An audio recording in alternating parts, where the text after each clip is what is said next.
tea, so we're gonna have to put this on hold. I'll be back in about 37 and a half I just unmuted when you're like, oh shit, my tea, I gotta go back.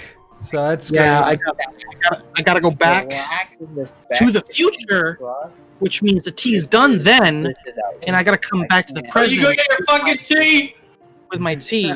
I don't need to go anywhere. I have my good old G Fuel here. Yeah, are we good to go? Yeah, hashtag non-sponsored. We're live. We've been live throughout this entire tea conversation. Technically, yeah, for about what, not 9 minutes. Hello, Jack, friends. Introduce them, I guess. Yeah, maybe you should. If you feel like it.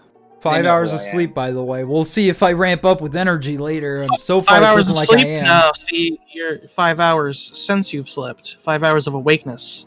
5 hours, both. The exact same number across the board. That was a test, and you passed. Therefore, no other slip-ups will be tolerated. If you can pass that about your own awakeness, then... Mastor.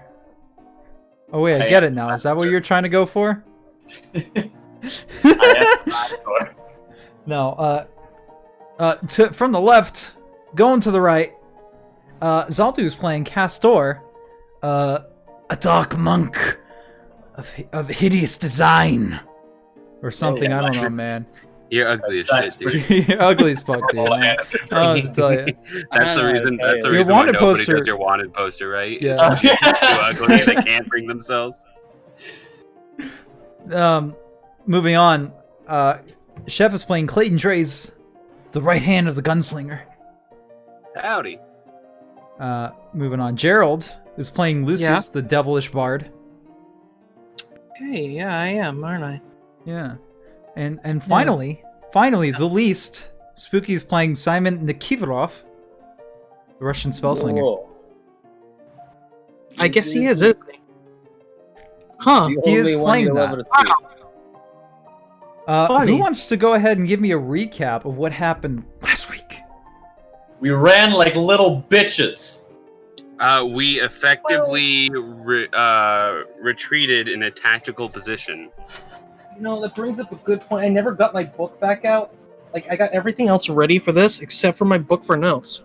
Really fucking dropping the ball here, man. I mean, in fact, it's in front of me. It's ready. I'm good. I'm golden. All right, there it is. No, then give us your rundown. My run. Oh, my rundown. Yeah, no, we'll wait. Yeah, we'll just wait here. Everybody. Yeah, no, the entire here. stream will be dead silent with no content while you flip through your notes. It's fine. I'm just gonna start playing Overwatch in the background, honestly. Yeah, exactly. Yeah. All right. I don't like. This is too much pressure, sir. Too much pressure.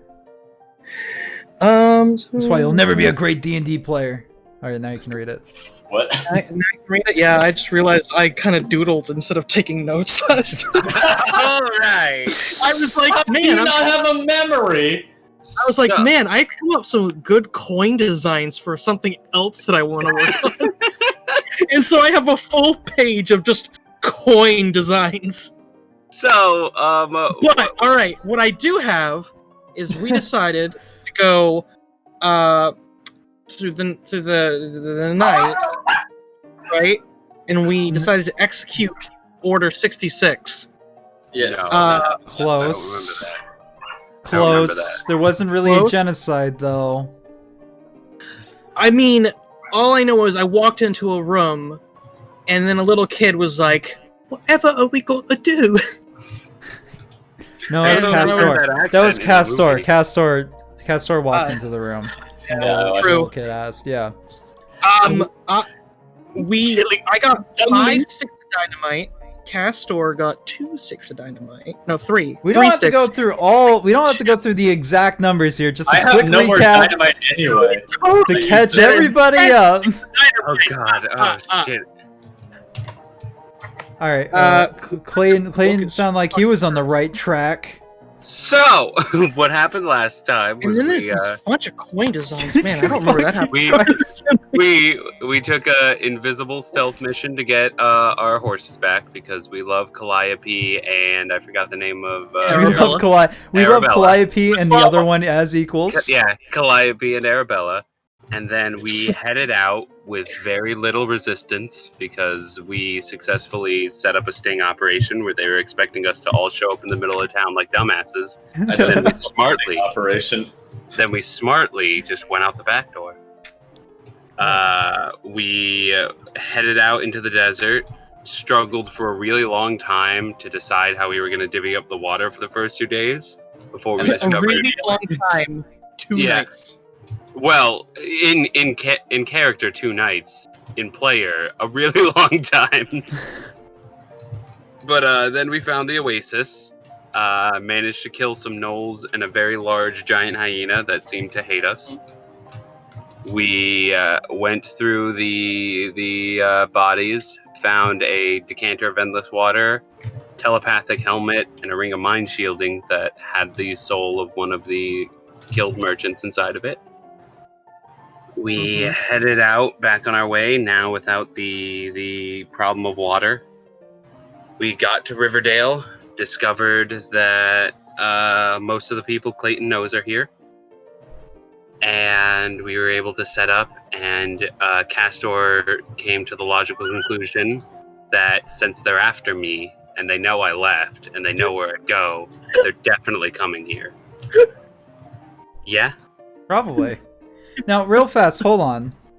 Is Zaltu currently playing Overwatch actually for real right now? Because I hear a lot of fucking clicking back there, and I'm gonna be a little disappointed if you actually are. I'm just in the training ground. I was hoping someone would notice. I noticed. I could hear. I noticed. I didn't want to believe that it was happening. I figured it was Gerald, like frantically going through his coin designs. No. Yes, by clicking. Yep. I'm gonna have to ask you. Zaltu, I'm gonna have to ask you to log off for me. All right, logging off of Jack.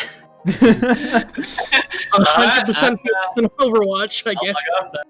I guess it's time. I just realized. Oh no! Wait, hold on. Come back. There we go. You ruined everything. The entire overlay was shifted over to the left because you left. God damn it! You told me to leave. He No, off Overwatch. Off Overwatch. All right. So last we left our travelers, and not quite heroes yet. They're travelers. Last we left our travelers. Disagree, but okay. Okay. They had found their way into Riverdale and had some nice chats with the members of the Dragon's Keepers. Who? Yeah, we talked about race, I believe. There was a bit of that. That was after we had ended the stream. So a little recap on that. We did a little bit of extra roleplay off stream. Little recap. We're all racist. No. It was just talking about dragonborns, dragons, and half dragons, and kind of what the differences between them. Because the Jext and Keter had told you that Jimbo is not a dragonborn; he's a half dragon, which is a little bit different in the fact that they have a bit more dragon in them than dragonborn. So that's essentially the case. They look completely different. Only, there's nothing. There's absolutely. They look completely different. I don't know why you would think they look the same, but so we kind of left off at that point after the stream where that was kind of discussed. On top of that, Clayton had also asked his gun for advice, as he is prone to do. Yeah. And one of the pieces of advice he got was about what to do with this whole political situation he's found himself in. The gunman inside the gun asked him if he read the book. And I have not yet. You have not. But the other thing was, the gun had a question for you, Clayton. He wanted to know why you were talking to a dragon. Mm-hmm. Not a dragonborn, not a half dragon, a dragon, because I specified. I was very clear that he meant dragon, and he did. So who knows what that's about? God. I mean, I do, but I mean, that sounds. I don't know this at all, so... Yeah, it's just me. It's just me. Gotta Yeah, walk that's back just in. Clayton. Gotta walk Just back Clayton. in with that smile on my face that says, I totally didn't learn something horribly destructive. So with that, we're gonna go ahead and pull ourselves in. Now, you had a bit of daylight left, but for the most part, there wasn't a whole lot of time to get some stuff done, and you knew that there was going to be a town meeting of sorts in the morning. That was going to pull all the various leaders of various gangs and outlaw groups that would be brought over to the Horde, this little saloon in the middle of Riverdale, and there would be a bit of a meeting. You guys were invited. Yay! I'm special. This is the wrong playlist. Is it? Oh, right. Music. That's off. Yeah. Hey, don't worry, it's just been Yeah. playing the saloon playlist for the past while now. I But don't know if nothing's playing. I don't know. I hear mine. Yeah, you gotta go to roll 20. It's a little Yeah, I sad. mean, it was all the way down, and now I turned it up, but it's not. It's Playing not for me. playing. I don't know. Refresh Oh, your well. game, maybe that. I don't Nah. know. So to kind of give you guys a rundown of what's happening right now is there's a table that's kind of been pushed to the center, and a few of the metal tables have also been pushed there to accommodate the Azers, of which you guys know to be now, after they've been introduced, the Broken Wheels, a gang of fire dwarves essentially. Where they have fireish hair and manes, and brass-like skin, and they just kind of exude heat. Which is why they're at metal tables, to not accidentally set the place on fire. And the kind of deal you get is that they're blacksmiths, they're crafters, they're expert crafters, and they make weapons of war. And they're led by Bolden Krelk, a foreman essentially that kind of mans operations and keeps profits rolling. And they actually have a smithery in town in Riverdale. It's the only stone building in town right now, for obvious reasons. On top of that, there's also Mosin and the Card Boys. Now you guys know Mosin. He's a Lucius. You knew who Mosin was. He was a famous gambler at one point that had decided to publicly announce his life of banditry, that he was now going to ante up his life for a life of adventure. So it's kind of like just live constantly on this dangerous line of this wild west. The one thing you do know about him is he has extremely good luck, or he's just really good at cheating. But no one's really ever been able to prove that, as far as you're able to discern. It's all coming back to me about what was said at the very end of last week. Right. We kind of went person. a little bit late into that one. There's also Mercy's Denizens, a group of wood elves, kind of like the bow and arrow types, but they're fairly stealthy. They're hunters, and they take up the whole banditry life as a matter of survival, as far as you know. And they're headed by a Marco Eliana. Oh well. Yeah. Dude, God. You actually recognize Marco to be the Hello. shut up, the one that led you into Marco town Rubio, originally, the one with the burn mark on his eye. Mhm. There's of course who's currently serving drinks to everybody, but he is also sitting at the table himself, the Kobold Helden, who you know to be the leader of Helden's Pikes, kind of just like a service force around Riverdale, who kind of take care of the place, repair any damages, help the citizens make sure that there's not too much civil strife and stuff like that. They're mainly just caretakers, but there's a lot of them. They're all over the place. Just a bunch of kobolds running around, helping out where they can. Adorable. And last but not least, the Dragon's Keepers. Keter is the one that's currently sitting at the table, part of negotiations. Jext himself, who used to be the leader of the Dragon's Keepers, but has since stepped down some odd years ago, is currently just sitting at the bar, listening in on the conversation himself.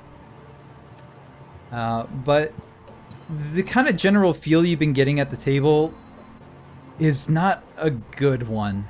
They've been told everything that you guys had told the Dragon's Keepers.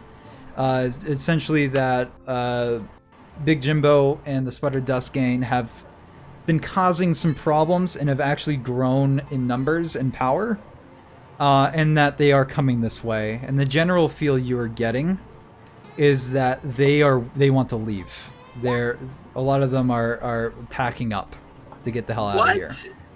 Fucking bitch. Well, they're not packing up now, but they're like, that's generally the feel you get, is that they don't like these words and they're not going to stick around. Interesting. Why not? This place is rad as hell and we're fine, right? Like, we're a full force of bandits. At the moment. Let's see here. Mozan just climbs up. It's like, yeah, but it's not exactly too great if it's burnt to the ground. And then Marco on the other side of the table, and it says, I'm not really keen on sticking around for more burning city. I'm thinking we're gonna leave too. Let's. On the other side of on the other side of the table, the from Marco, Bolden Krelk, the Azer, just goes, "Hey, you've always been a bit of a coward, haven't you?" Yelling over the Marco, and he's just a fervent stare at him. It's like, do you plan to stay as well? No, I'm getting out of town as well. Well, fucking. Yes. Thank you. That was almost helpful. You were almost helpful for 2 goddamn seconds. I appreciate that. Haugen is also kind of at the table. He just looks anxious, but he's serving drinks and just kind of staying out of the conversation for the most part. I mean, I don't understand what you guys think is gonna go so wrong. It's one group against what, 4 or 5? Mosin wraps up, is like, yeah, but my cards are only 10 in number. And Marco actually speaks up as well. It's like, we only have 13 to ours. And Oh, hey, I hear the music now. listen, we've dealt with them. Their only good quality about them is their numbers. The guys that run up to you and just talk off and shit, they're about 1, maybe 2 shots before they're gone. It's a lot of big granders, and they put up this big front about being a tough gang, but there's really only 2 or 3 of them you got to worry about. Yeah, we kind of killed most of them without that much effort. You do know that basically, like, the look at the town, you can tell that their numbers are kind of in the hundreds. Right. That's the planning. I'm I aware. think this is what Yeah, that's the SOE problem is here, for. yeah. Yeah. I just Just Astral Fire. Astrofire. Shut up. Guys, we did it. We got a call back. We did it, guys. Okay, stream's over. we're in a very good position right now to put We've got plenty of time to prepare. We've got a large quantity of dynamite at our disposal. And if we don't put them down, they're only going to get worse. You're kind of looking at all the rest of the table, and a lot of them, like, mostly the only ones that seem to be on your side is Keeter. He's just like, yeah, this is our home. We don't just leave our home and let it get burned down to the grounds. And most people just kind of Marco just kind of like puts his head down. The general expression you get on both Bolden and Mozan is pretty much unchanged. And so where are you going to go? Where are you running to, huh? Well, there's some more settlements farther west. That's What where I was happens gonna when- go. What happens when the Spudder Dust gang gets there? Where are you going to keep running, huh? They just kind of like look to each other. They honestly don't really know how to respond to that. Yeah. They don't. It's a hard question. I'm just gonna keep going west and west and west. Eventually, they'll settle in Hawaii. Yeah, listen. that's how you get Japanese westerns. Yeah, exactly. Simon is slowly clenching his fist throughout this conversation. What it just comes down to is whether or not you feel like running, or you feel like actually standing for something or fucking anything. Dude, I want to fuck anything. All right. Mosin speaks up. It's just like, I suppose you're right, but what I want to stand up for is my own people. I trust my own luck out there, but I'm not losing anybody to this. And Marco actually kind of pipes up as well as like, we're not losing any of our number to this either. Sure, we fight them. Maybe we win. Is there? There's still casualties. Is there any one of their lackeys in the room right now? There are several that are kind of like hooked up in booths and whatnot. But they're most of the people anyone that looks like is there anyone that looks like it would be incredibly easy to kill? Jesus. I'm gonna say, as your game master, maybe not kill your only allies in this situation. I was gonna make a point, okay? The Mercy's denizens all look fairly capable to your eye, Castor. The broken wheels are literally fire dwarves. Mosin's, there's some. No, I guess those were our quote-unquote friends. Mozan and the Card Boys, which is actually what the gang is called. There are a couple in there. They're playing their own game over at a table. They're strapped. Other than that, you can't tell too much else about them. You have a feeling they're good with poker faces. You're not sure. Listen, it's not about whether or not you'll get casualties today or when they get here. It's about how many casualties you're gonna get if you let these people keep walking over people. That's all they do. And Bolden actually pops up. Aye, the lad has something. That's all he says. Yeah. Thank you. Your brief 2 seconds of approval are basically what I live for. He just kind of nods his head with a smile. Yeah. Yeah. But he does bring over one of his guys over to the table and just, alright, well, finish out the projects and we'll start getting packed up. And just like pats him on the back, like a little too hard, smacking his fellow dwarf on the back, and he starts running out the door. Is anyone going east? Marco says we were going to head more towards the forest. Yes. Oh, cool. Except you're elves, aren't you? I'm sorry. Is that not who the elves were? They are. Yeah, they are. But they said, well, "I'm sorry" to that response. I wasn't asking you then. I'm with the other guy. I mean anyone who's not a mutt. Okay, well, we're gonna stop talking like that about right the fuck now. Executive decision. That's over with. Hey. Mutter under my breath. There's 1 second. 1 second. Hold Listen, on. we can't. Just kind of like goes over to Castor and he's like, "Hey, do you mind? Are you gonna have to sit out 11 doesn't hit your negotiations?" AC. Are we gonna have to put you down, boy? Yeah. You're Hold on 1 second, Castor. An arrow goes flying and you catch it. Yeah, Roll- boy. It rolled an 11. Listen. All right, I respect you as a person, and so I'm not gonna openly like talk shit about you in front of everyone else. But like, man, that's not okay. You can't be saying that shit. Oh well, it's not okay to be an elf either. It is perfectly fine, Jesus actually, Christ. as it turns out. As someone who has been on the end of the hate comments, you should keep it to yourself, boy. Yeah, just internalize that shit for now, and then if you feel like bringing it up later, keep internalizing it. Still keep Don't it to talk yourself. about it. Yeah, just don't do that shit. Well, Just maybe chill. don't ask me about it then. No one asked you. Actually, You just brought did. it up unprompted. You just did. You brought it up first, unprompted. Just chill. Just wait. We're A few of Mercy's denizens actually do get up at that point and just leave. Yeah. They're not worth our time anyway. They couldn't hold themselves. Jesus. God, Fuck. just sit down. Castor!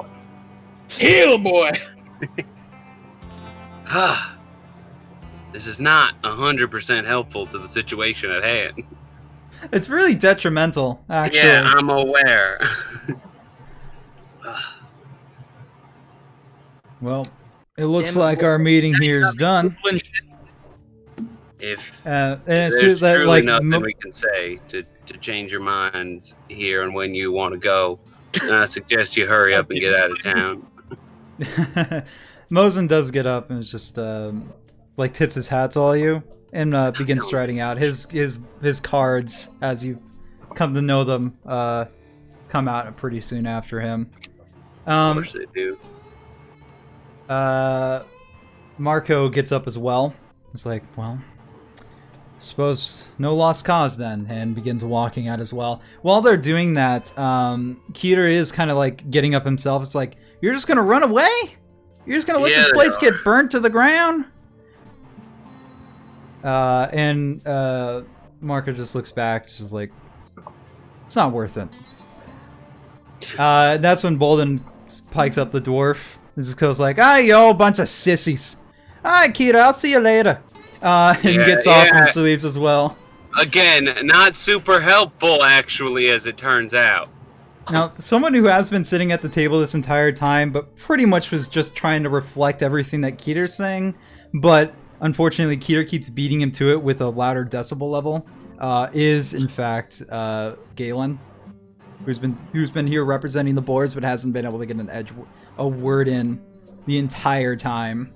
Yeah, Clayton just because every time like, he tries to speak up, Keter just burst out. Yeah. And there's a little tray that appears next to you. Below it, a kobold. Helden. He's looking a little nervous. He's just like, drink. Yeah, thank you.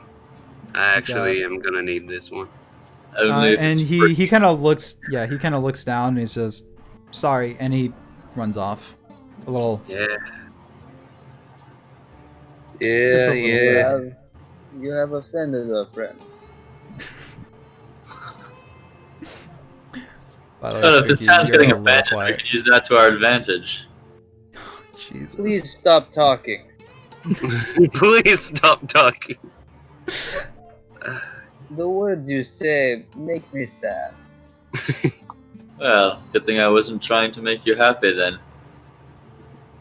It is what it is. We can't make people put their lives on the line. There's a certain spirit that calls for adventure, and if it ain't in them, it ain't in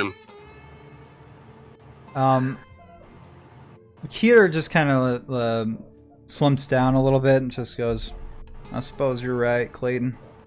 He takes his drink and kind of goes sits next to Jex at the bar, who he then turns around himself and begins having a conversation with Keter.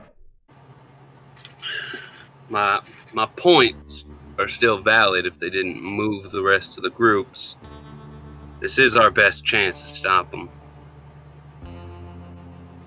They're only going to grow in number, and they're only going to grow in power unless we do something fast. We know where they're coming. We've got some time to prepare, but... Sounds like an argument that should have been brought up at the meeting. I did. I brought it up multiple times. Do you think much of this town will be empty once they arrive? Yeah, if the whole rest of it's clearing out, it's just the Dragon's Keeper so far, and that's... What are we, like 7 strong? Hey, what do you mean? The boars are getting in on this too. We got a bone to pick with the Spudder Dust gang, and Galen, who has been mostly invisible this entire time. Alright. Speaking of boners, how many are you recovered yet?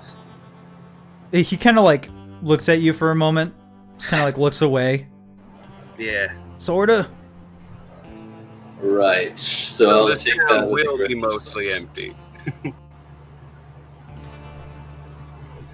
Their numbers themselves are only 12 strong. You know that. Yeah. Well, sorry, 8 strong. My bad. Does anyone have an idea of how many actual people there are in Spudder Dusts? Hundreds. They're a militia. Yes. Very That's not a complicated. number. There By the are way, too Spooky, many. You are a bit quiet. Is that? Ah, Spooky is.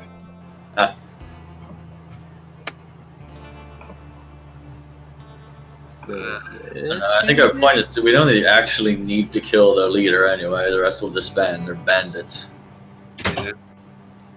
A lot of them, surely, but too many will stay, and too many want to fight.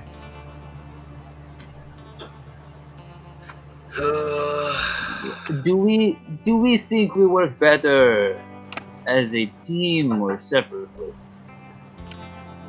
I mean, If we're gonna take out the dragon, the dragon halfling. Not well. I don't know. not a thing. Actually. Not a That's thing. not a thing. I'm There not might up be to a half dragon halfling.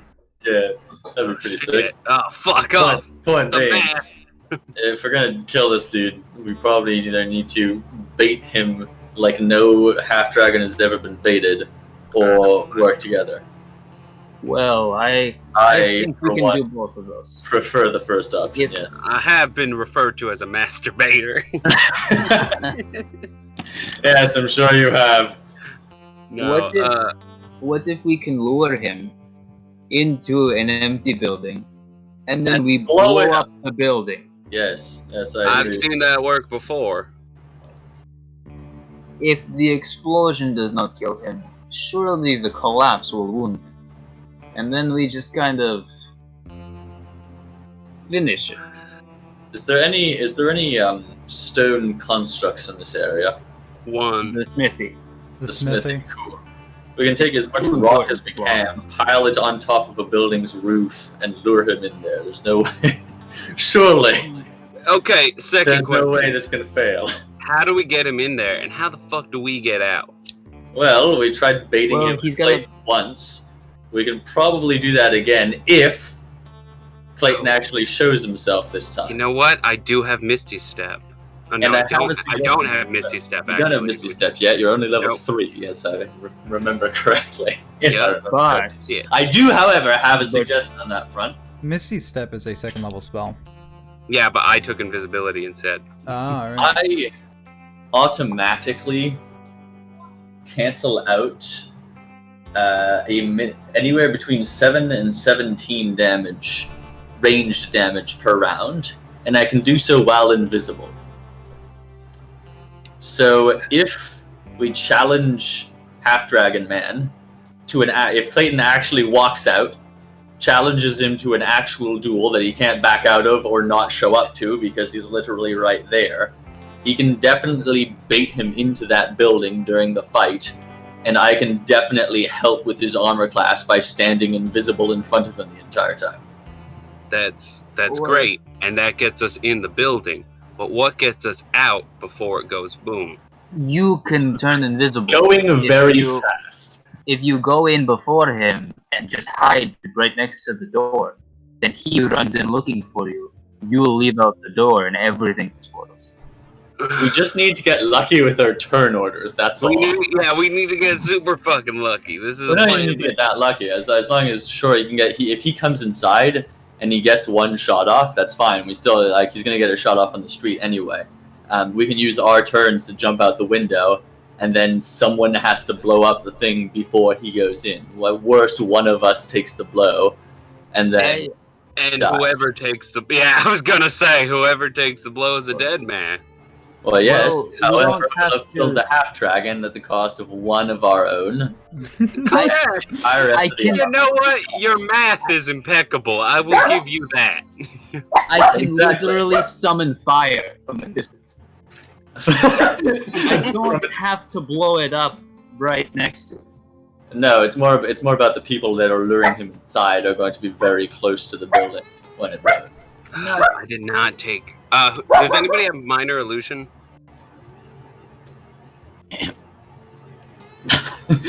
We only have like 2 spellcasters. This shouldn't be that difficult. We have 3 spellcasters. Do we? Oh yeah, that's Yeah. right. You're a warlock. Yeah, I'm a warlock. You wouldn't know he keeps using the gun. Yeah, minor illusion. Anyone?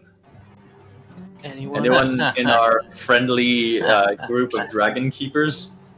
or people that are going to Yeah, fight with no. us. Do we have anything prestidigitation, Thumb? It's like something that can make a... Can anyone copy my voice and make it happen from inside there? The shades you done. I got that. He's Will that... Let me check. if he can make the sound around him, you can convince him that you're still in there. And then he'll be looking for you, shooting things up, and then you just explode everything.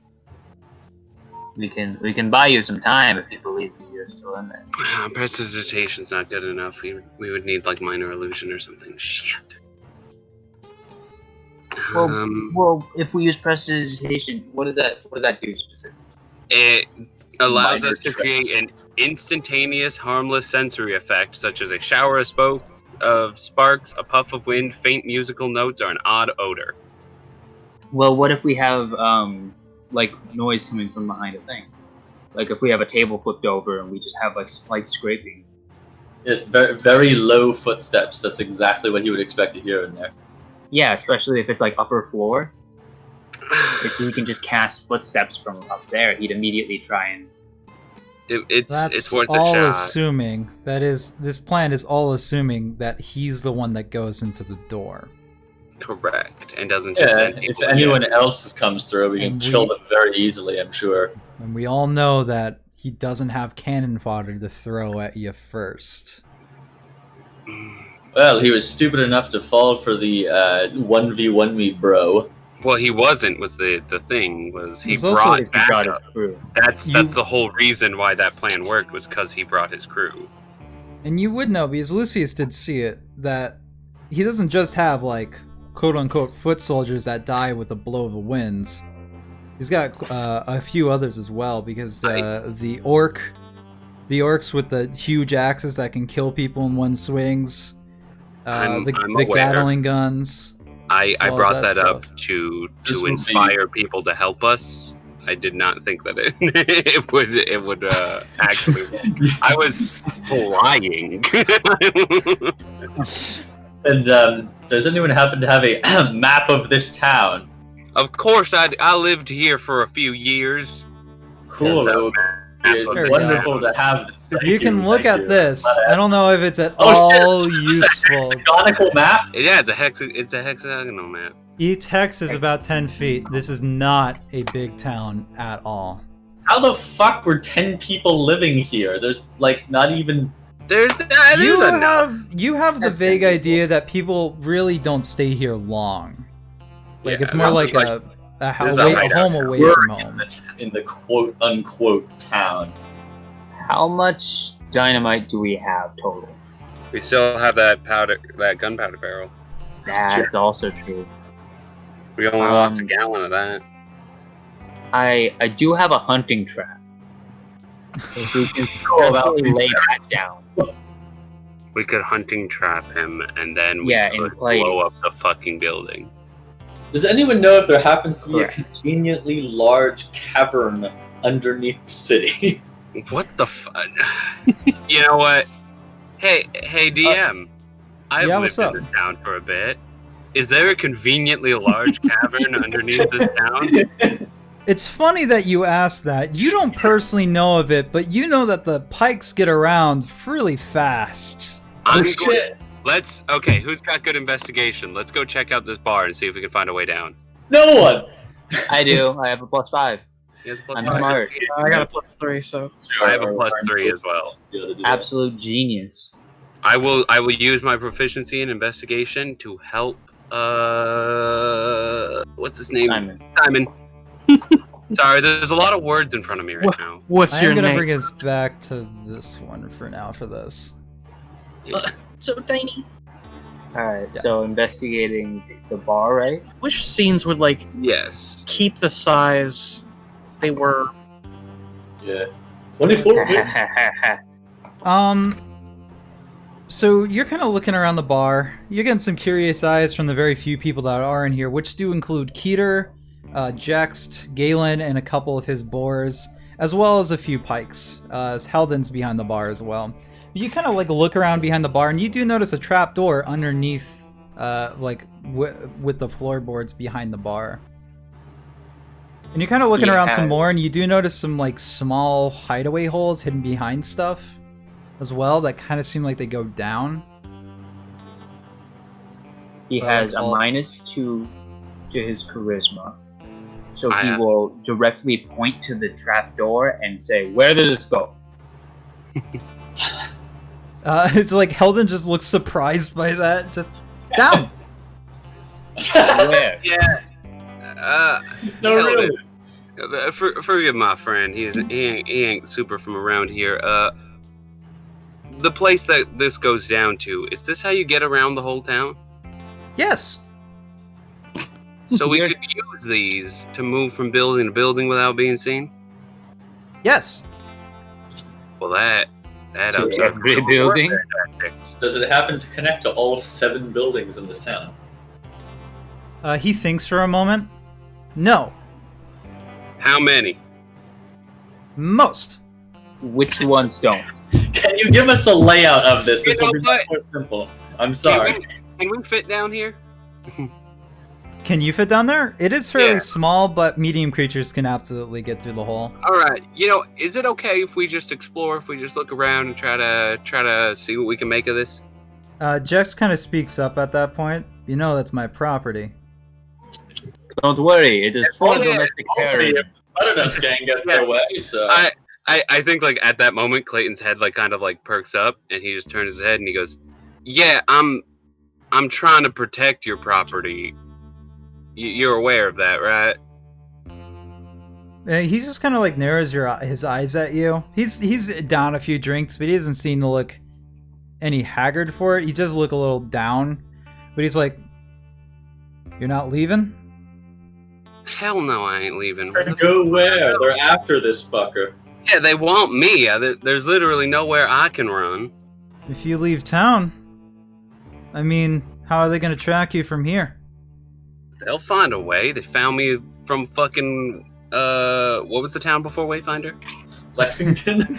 They found me from Lexington, took me to Wayfinder, found me up here, and I where the fuck would I go? This is my home. This is all I got. He kind of like wide eyes at you. Well, I suppose I won't mind if you go down there. But if you find anything, doors and the like, don't go in them. I'd make no Yeah. promises, but... Is that my protection or yours? He thinks for a moment. Both? Both. All right. Do any of these doors lead to large quantities of explosives? Because that would be very useful information. I don't keep explosives down there. Well, It's not a you good- will- it's not a good idea. You will soon! You know what? Wait, you Hell. Are you trying to blow up the town? Or save it? Not Well. not most of it, but if there's one, if I can sacrifice one building to save a whole town, it's an idea I've been kicking around. you say you do not keep explosives down there, but you specified down there. I would like to know where your explosives are. Just like the man He actually does. He walking up laughs. to him, I would like to know where your explosives are. He laughs to himself, like gives himself a nice chuckle and a smile you haven't seen on him all day. But he says, "I appreciate the thought, but I do not carry explosives. Well, You're gonna have to these, talk to one of the other gang members for that." these two, he points to Simon and Castor. He's like, are demolitions experts. So if you have any questions or concerns, please raise it to them.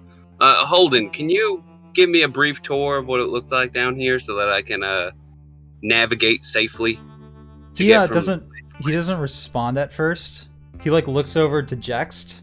Jext nods his head. Yes. All right, great. That's wonderful. I just He need a grabs brief you by layout. before you can finish. He grabs you by the hand and starts shoving you down the hall. All right, I'll be right back, everyone. I just gotta get a lay of the land as I go into that. Yeah, so about those explosives, who can you point us to? Where do you stockpile explosives in this town? Well, personally, I don't. I don't think Keter does either. And he says, nope, not here. A little dangerous to keep in the buildings, especially with the Azers walking around. However, Mozan has explosives. Uses them all the time. Someone go get him before he leaves. Someone go get him before. Someone go. Hey, Who's got good so charisma? where can I find Mozan? Mozart? Send Lucius, please. Lucius, please. Let's not have Castor and Simon go ask the dude for explosives. The Russian and the racist. the worst fairy tale story I've ever heard. I don't know. It's one of my childhood favorites. Well, you can find them down the street. They have a building at the far end, ready to leave at a moment's notice. It's gonna take them some time to pack up. A lot of them keep a lot of their valuables here, so you got time. I'm gonna say probably about a week before they can all mush around out of here. He's going to be like, then I will find them. Do not worry. I'm worried. We Clayton, will definitely while this is happening, you're being dragged through corridor. It's a maze down here. You even see in a huge dugout barrel kobold eggs. It's like, don't look, and then he looks frantic and brings you further. Yeah, I'm sorry. That was on me. I'm just curious. So it looks like a bit of a nursery. There's some kobolds there as well. You're just nursing them. And you're kind of being brought around, and you actually do notice a metal door that seems to be going down down a dirt incline, almost like a roughly dug out staircase, deeper down into the hall, and then there is the metal door. You just noticed that. Yep, I just noticed it because the dragon told me not to open doors, and I'm gonna trust the fucking dragon.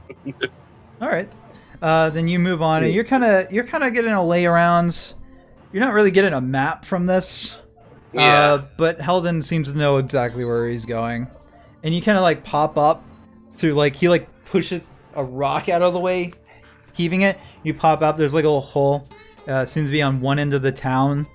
And he puts you back down, and you go through another hole, and there actually is you end up in a small wooden box with a chair and a little frame to the side, and you actually open the door. You realize that you're in a confessional because you're inside the half burnt down church, and there's just a man of the cloth, elderly gentleman, no hair, currently drinking out of a flask that sees you. And just doesn't seem to respond. Yeah, forgive me, Father, for I have sinned, and I plan to do nothing but that again. You go back down the hole, and he just said, "Don't we all?" and sips more. As you go back down into the hole, and he leads you around to several other buildings. Going back up to the mainland, though, Castor and Simon. Yes. I don't know, Lucius too, or do you want to stick around the bar and ask Jex and Keter questions? I'll go. All right. You see diplomatic skills. You see Mozan is kind of getting all his boys together. They're loading up carts. It looks like it's gonna take them a while. There's actually a few, and you just kind of see him outside, kind of bringing shit outside the building. Are these the fire dwarves? No, these are the dudes, right? These are just humans. Boys. They're humans. Okay. Majority humans. But Mozan is absolutely, he looks as human as they come. Well, you seem particularly human today. that means hello, fellow human. Anyway. And I assume you walk up to him? Yeah. Hello, we're here for the explosives. He turns around. I ain't got none for you. And just continues loading up the carts. Oh, great. So you do have them then. Can I get a perception of what he's loading into the cart? Oh, absolutely. It says TNT on the side. It's honestly, a lot of it doesn't really require a perception check. It's chest of loot, various valuables, clothes, provisions, but a lot of money. Let's break his neck. Yep. A lot Nat of fucking 20! money. There's no explosives in the cart. That's what you can tell. There's Okay, none cool. of that type of Just stuff. okay, Maybe cool. guns, but you don't see any explosives. So they're all carrying this in from this particular building. Yeah, they're all loading stuff out onto carts. Okay, There's several how many different are carts. How many carts? There's 3 carts. People.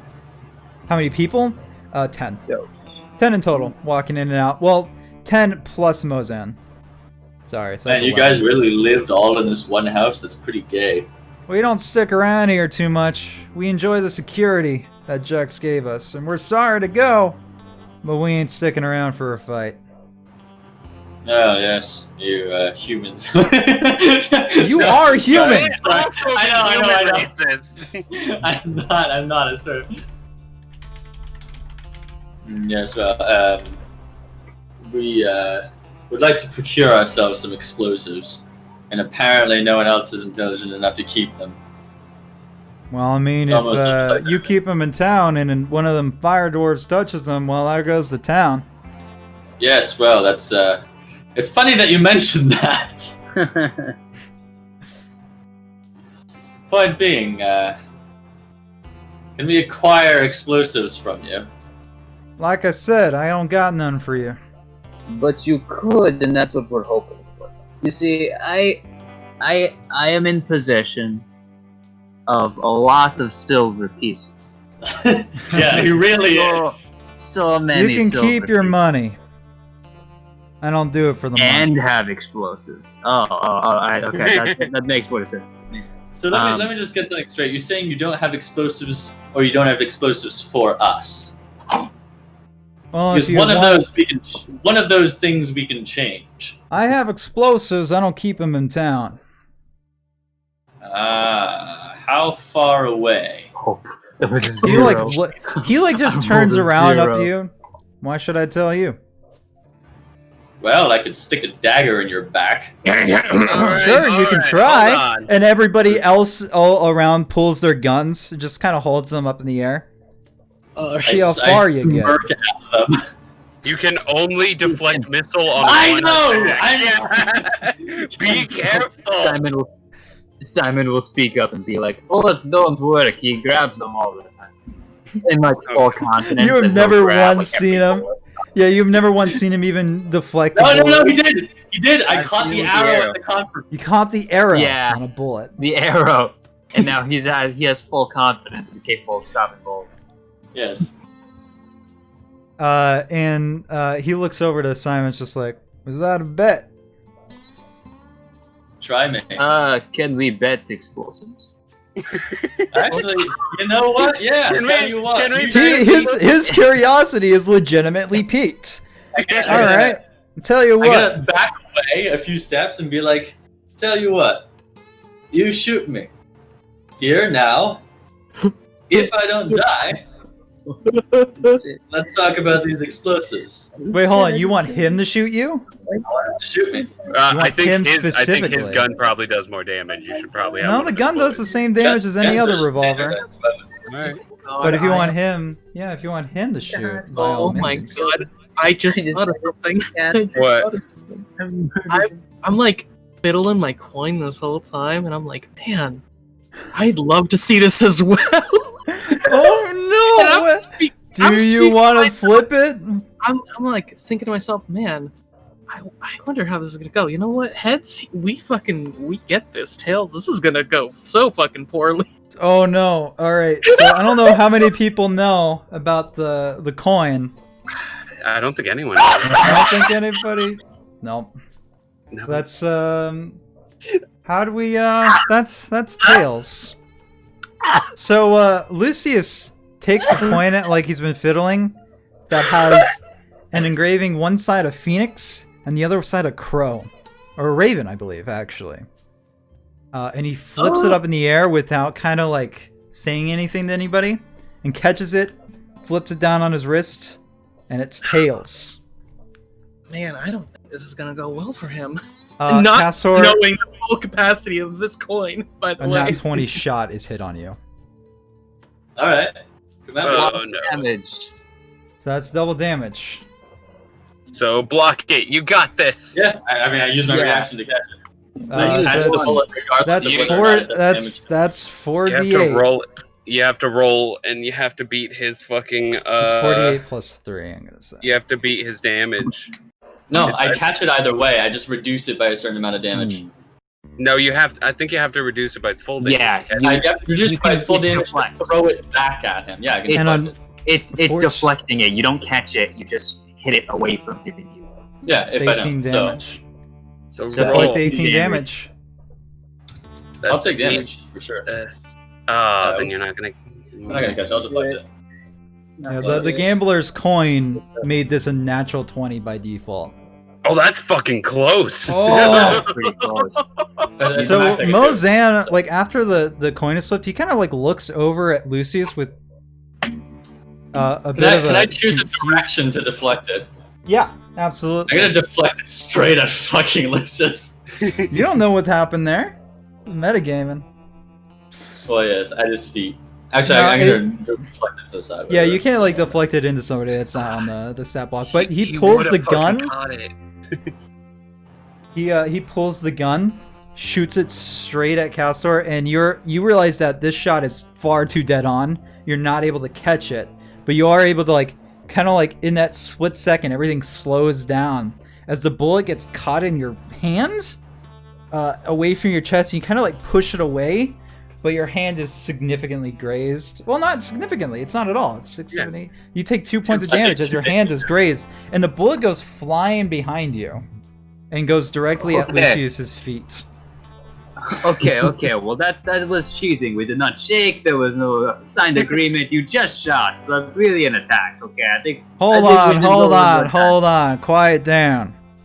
The bet was if you didn't die to it. What the hell did you just do there? You Yeah, kinda like- he didn't die. that. Not to die, as the case may be.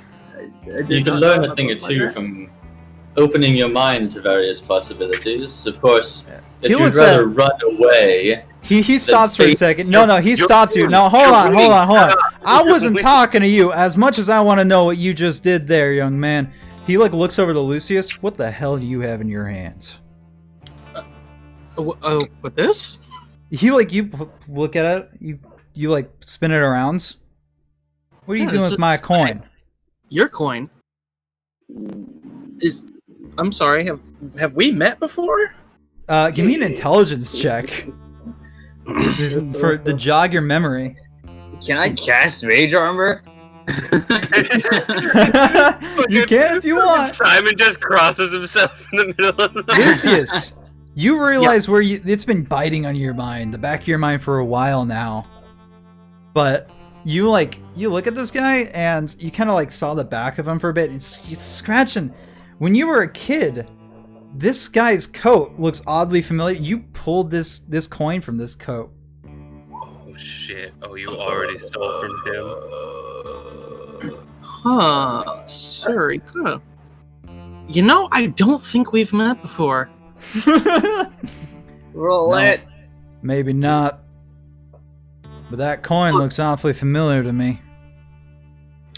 Well, see, this was passed down to me. Right. From Is that right? generation.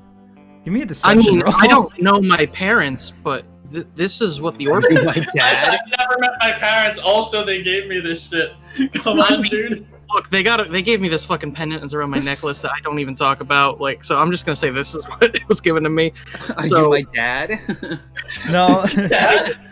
No, if I remember correctly, in character creation, you said that you had pickpocketed this.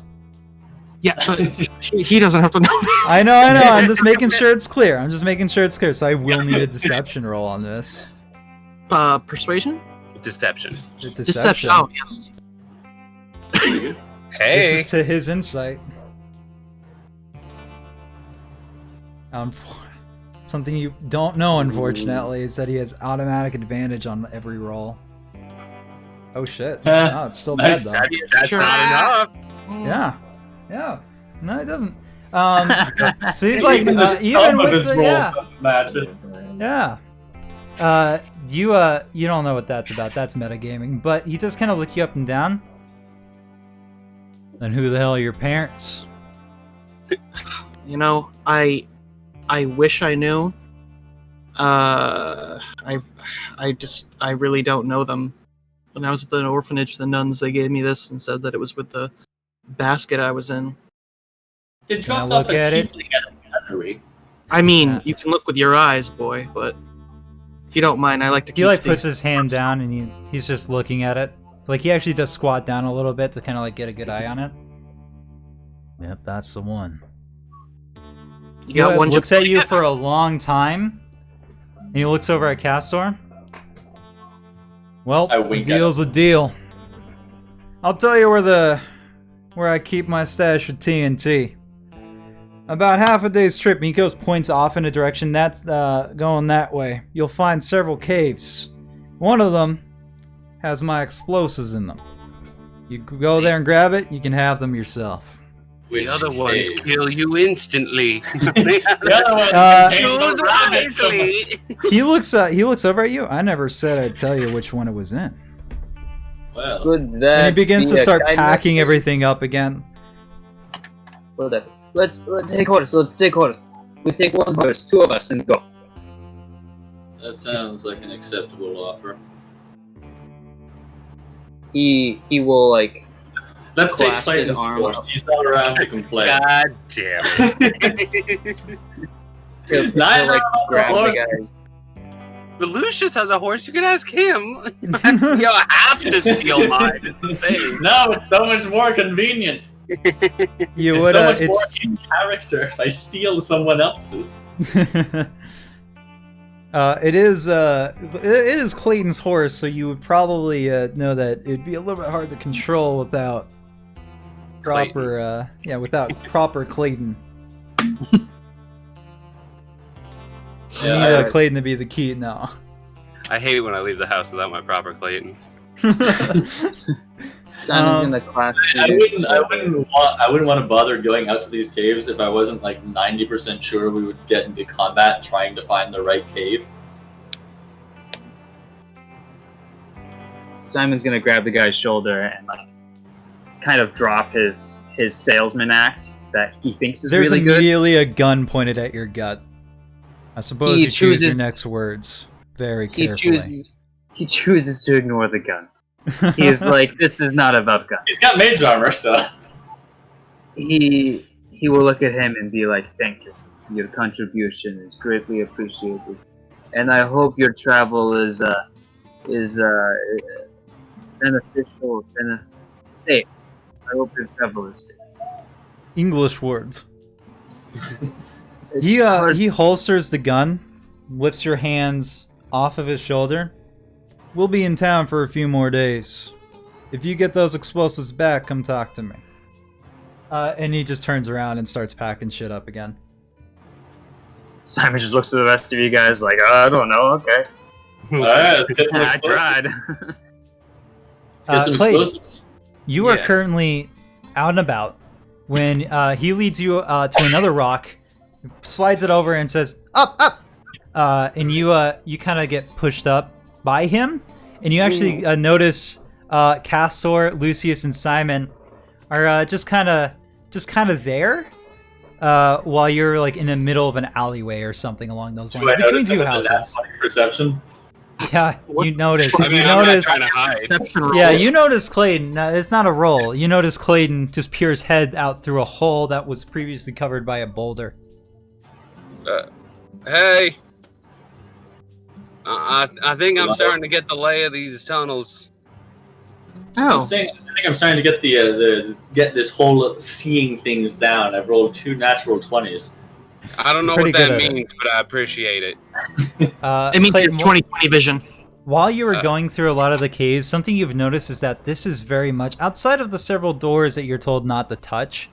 A lot of the dens underneath here seem to be the living quarters for all the kobolds. Hmm. It seems to be where they live. So not something we can blow up. No, You we can should blow it not up if blow you it. want. Man. I would say it's a pretty much a dick move, but It is. you know, I'm not the player. Clayton very much wants to reduce civilian casualties as much as humanly possible. But they're not humans. but they're civilian. Jesus Christ, they're spreading. The life is more valuable than those wretched elves. Oh God. Anyway. I wasn't expecting racism against elves to be stronger than kobolds. Wasn't expecting that. I'm gonna be honest here. Okay, but I'm getting through these tunnels, kind of figuring them out, right? Yeah. I'm gonna say with your time that's spent down there, if you need to traverse it, you have advantage. Rad. Advantage on rolls to traverse the under caverns. They're just like dug out holes, like a mole. Rad. Yeah. What else do we have to do? I still have to read that book. Are we all going to get the TNT? We should. I don't know about all of us. I don't know if is that a team thing? Are we trying to grab as much as we can? Yeah, and there's. I mean, actually, we can probably take one of the carriages that we took here, fill those barrels up with whatever the explosives that we're going to get. Yeah, we can take that cart up. Yeah. We actually own that cart now, right? It's ours because we stole it. We stole it, yeah. Yeah. It belongs to us. From bandits, okay? Yeah. I mean, technically, I also stole the gun that I used, and I did not take this from bandits, but you know. Well, technically, I haven't stolen much of anything. I stole that necklace. It came in handy. You definitely stole those lemons. They did not say you could have those lemons. Yes, they did. I asked. You did ask. Though I'm pretty sure though he asked, he's going to take them anyway. So you know. Yes, but she said yes. So that intention is important. Just because wants to be. All right. If you inform Clayton of where we're going, he will kind of dust himself off, and he will be like, "All right." For a certain amount of time, and there's going to be caves, and one of them has explosives. You hear some shouting. You hear some shouting from down the road. It's Keter, and he's yelling over down at Castor, Lucius, and Simon. He's like, "Castor!" Oh, no, you wouldn't know that. Unless you would. You would. Yeah, I said your name. Castor, Lucius, Simon. There you are, Clayton. I'm sorry. I was gonna ask them to track you down when you got out for some air. Jex wants to talk to you. Oh boy. This sounds. Stares at sun. Natural 20 on his sun perception check. No, yeah, I need to get rid of it. Here, let me do that. So it should still be about like morning, right? Oh, it's definitely not. What are you trying to do?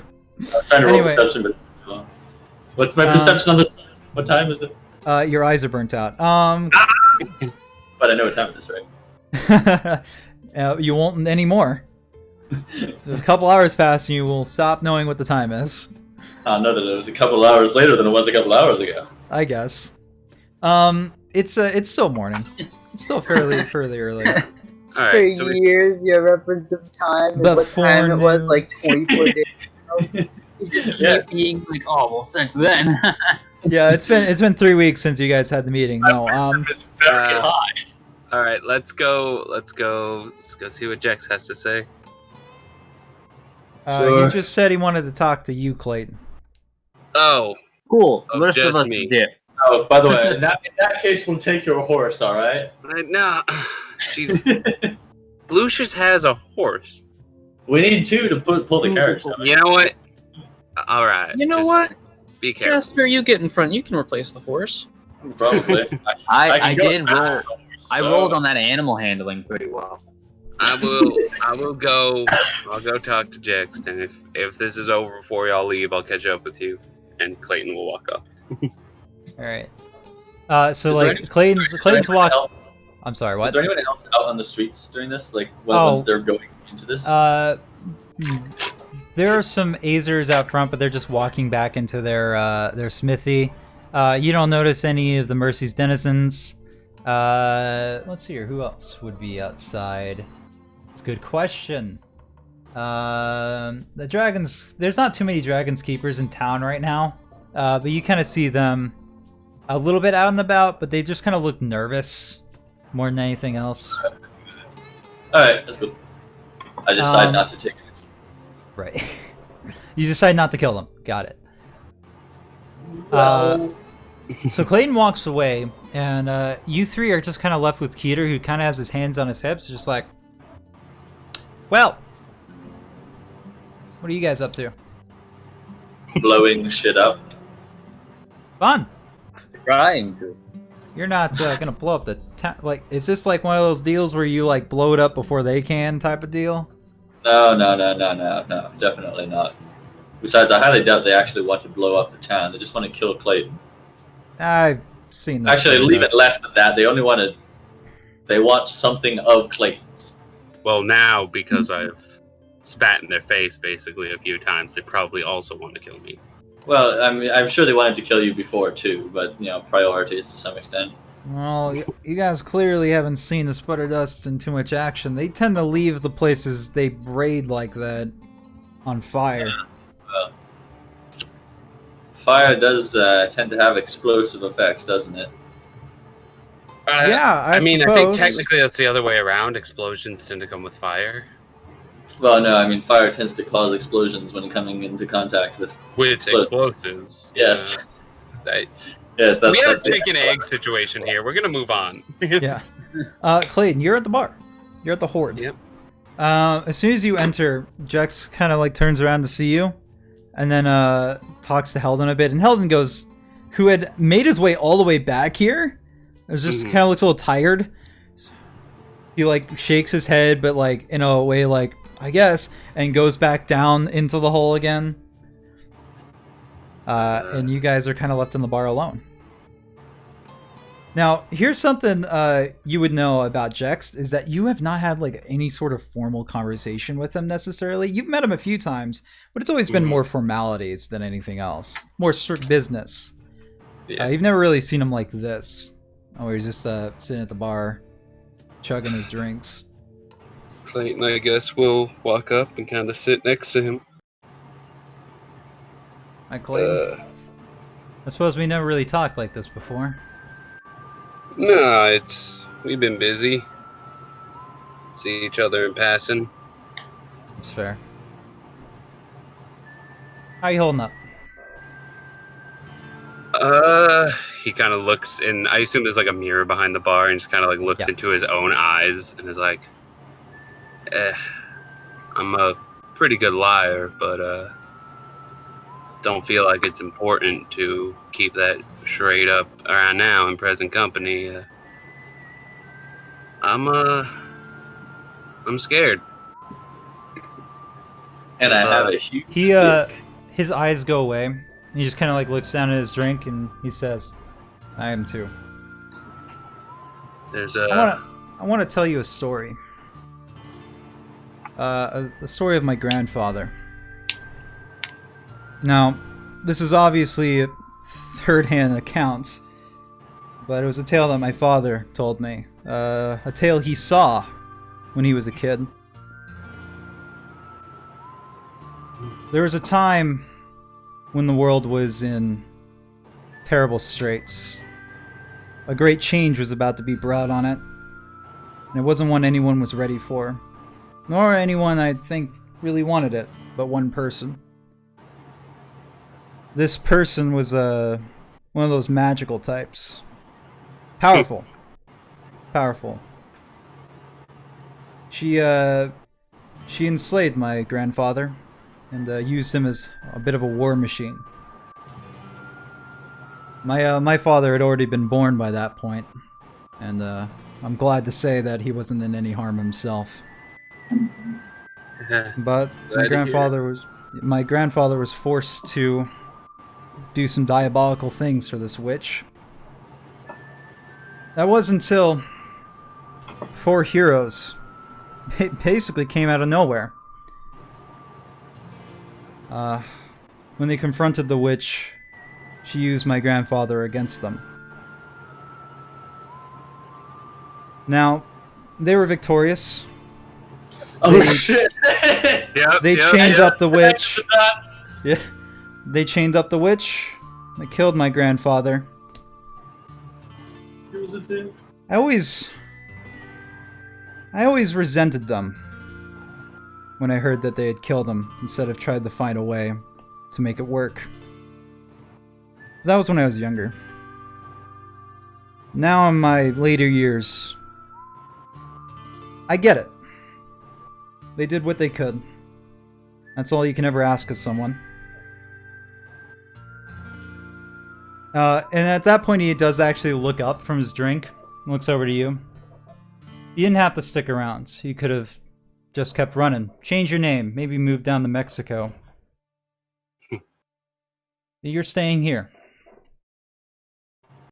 That means a lot to me, Clayton.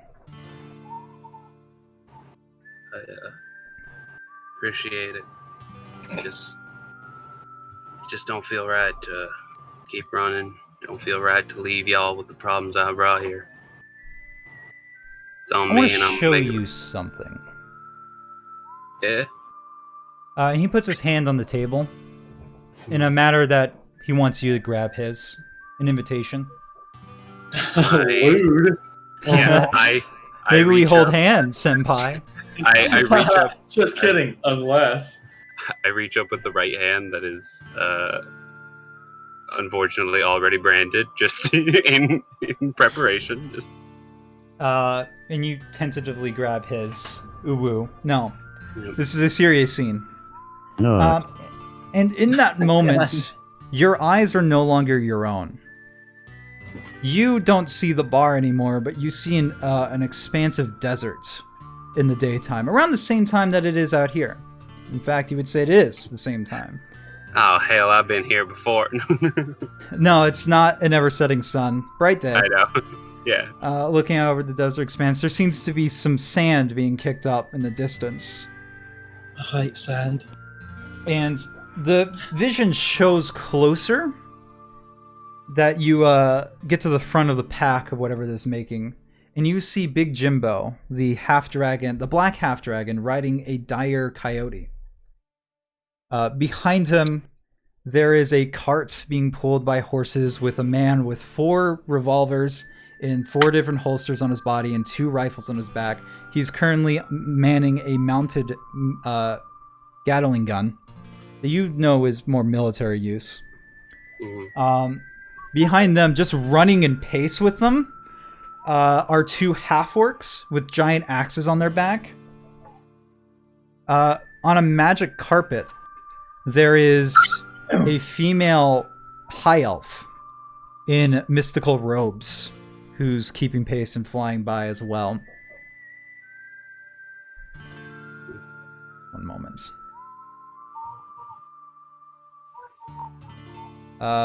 There's also seems to be just several other people with rifles, meant for more longer range combat on their backs, with one man leading that pack.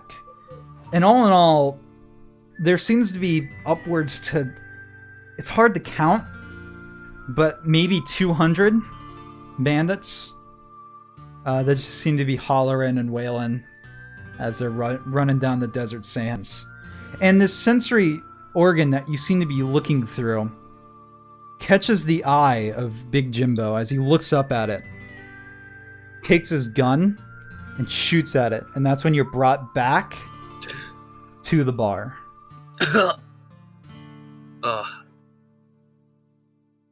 What'd you I'll see? never get used to that. That's Jimbo. That's his lackeys. Maybe about 200. Only about 7, maybe 8 of note. But that's a lot.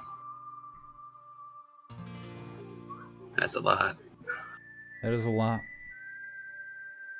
Yeah, it's a lot. He looks down at his drink. He looks up at him. This town's going to burn. If everybody leaves, it will burn. But I've seen situations like this before. Like in the story, if everyone bands together, we can make something happen. Maybe the town burns because of it. But I'm not leaving this town. This is my home. And whatever happens, happens. But I'm not feeling good about the odds if I'm left on my own. I don't intend to leave you on your own. And he smiles at you. And I appreciate that. I want to give you some advice. Oh, I'm sorry. What were you just gonna say? He was just gonna be like, this group took me in when I had nothing. And I was just a snot-nosed fucking brat, running around with a 6-shooter I didn't even know how to load right. And I appreciated that. It may not have been you who saved my life directly, but this has been a lot for me. It's so beautiful. I have some advice that I think you might come in handy. Yeah. The Mercy's denizens. Their gang is named after the town that they lived in that burnt down. Village, foresty sort, in the trees. They're the only ones that survived that fire. And they've banded together ever since as a sort of survival tactic. They're the type that, if they owe you a debt, you can be damn well they'll carry it out. Broken wheels. I'm sure you know that Bugden is a little bit both ways on the spectrum there. Yeah. He's bad. But they are the type that if you rile them up, they'll be on the front lines. On top of that, they also make some hell of weaponry. Mosin and the Card Boys, a bit of a different tale. Mozan loves to gamble. I'm sure he doesn't enjoy turning this down. But he doesn't want any of his men dead because of him. However, if you can make it seem like the cards are in his favor, he might turn around, and his luck is incredible. Haugen's pikes. I've known Haugen and his clan for a very long time. I don't feel comfortable putting them on the front lines alone. Which is why I'm going to tell them to leave if everybody else does, as well as the Dragon's Keepers and the Boars. I'm not going to let them stay here to lose this fight. But if everybody else fights, well, Haugen has a way of matching numbers. But they're a bit cowardly. If you can inspire them, well, I've seen them do just about anything. And he finishes off his drink and gets up. Thanks for meeting with me, Clayton. I got some preparations to make. And he goes behind the bar and down into the cellar. But before he goes, he says, thanks again for sticking around. No problem. And he goes down. And you are currently sitting alone in the bar. I'm going to use my action to summon the gun into my hand. Right. I'm going to put my mask up and just kind of look in the mirror and just Eldritch Blast shoot the mirror out. And then I just dissuade the gun and I walk outside. At that point, Castor and Lucius, I think, are setting up the horse. I think Simon would be as well. You're all setting up the horses, getting ready to leave. What's your game plan? What do you guys want to do? Are the horses properly tied up to the cart? Absolutely. Let's go. Well, it's not too bad. We've got infinite water. We have technically food, probably, I guess. Simon can provide food for everybody. This is a much greener area. Sweet. Heck yeah. Then let's go get some boomsticks. All right. So you guys load up the horses, and you know it's about a half a day's trip, so it's probably going to be a thing where you get there, you do what you need to do, then you kind of come back.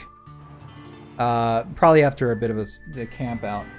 But the way you were pointed, and with how far this travels, is like the road basically leads you right there.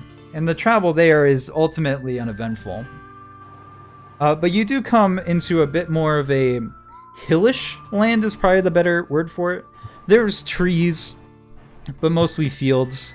And there is absolutely a bigger-ish hill. I wouldn't call it a mountain. But you notice a couple holes that lead into them. Anyone here with a good survival and or nature check to see which one of these has bears in it? I'd say that's more of an investigation. Nature. I have a pretty high nature, and I have an okay investigation.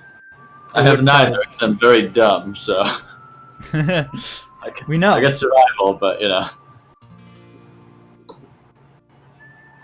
you want me to roll for that? Yeah, if you want to go ahead and try to figure out which one of these caves is the right one. What's your investigation at? 5. 5? Alright. Jesus Christ. Ooh, I know what I'm doing. Demolitions expert. You're looking at all the caves that have a clear opening. You're like, there's no way. There's no way. He wouldn't just leave it in the cave that anybody could walk in. So you're looking around, and you see one that's really well covered up by brush and whatnot to make it look like that there is no opening here, but you push it aside, and you do see a cave opening. And you look inside of it, and it looks abnormally dark. Abnormally dark? Yeah, it's dimly lit, but it is abnormally dark in here. Mr. Wizard, do you not know a light spell? Mr. Wizard! Please, Mr. Wizard. This is the thing about it. It is dim light, so you can look into it, and you notice the cave walls, and you have some dirt on the ground, but everything seems to be a little too dark to properly see in. And this is the weird thing for Lucius to know. You have dark vision. Yeah.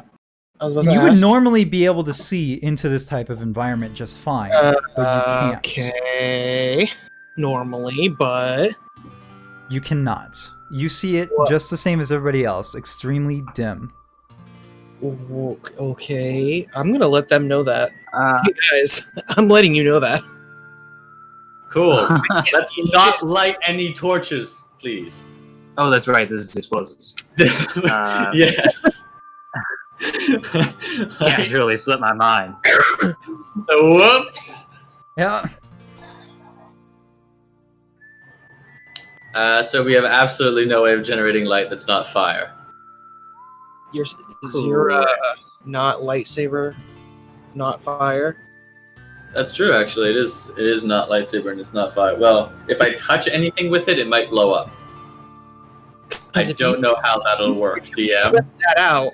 I could Maybe. make it brighten even further. Oh, you know what?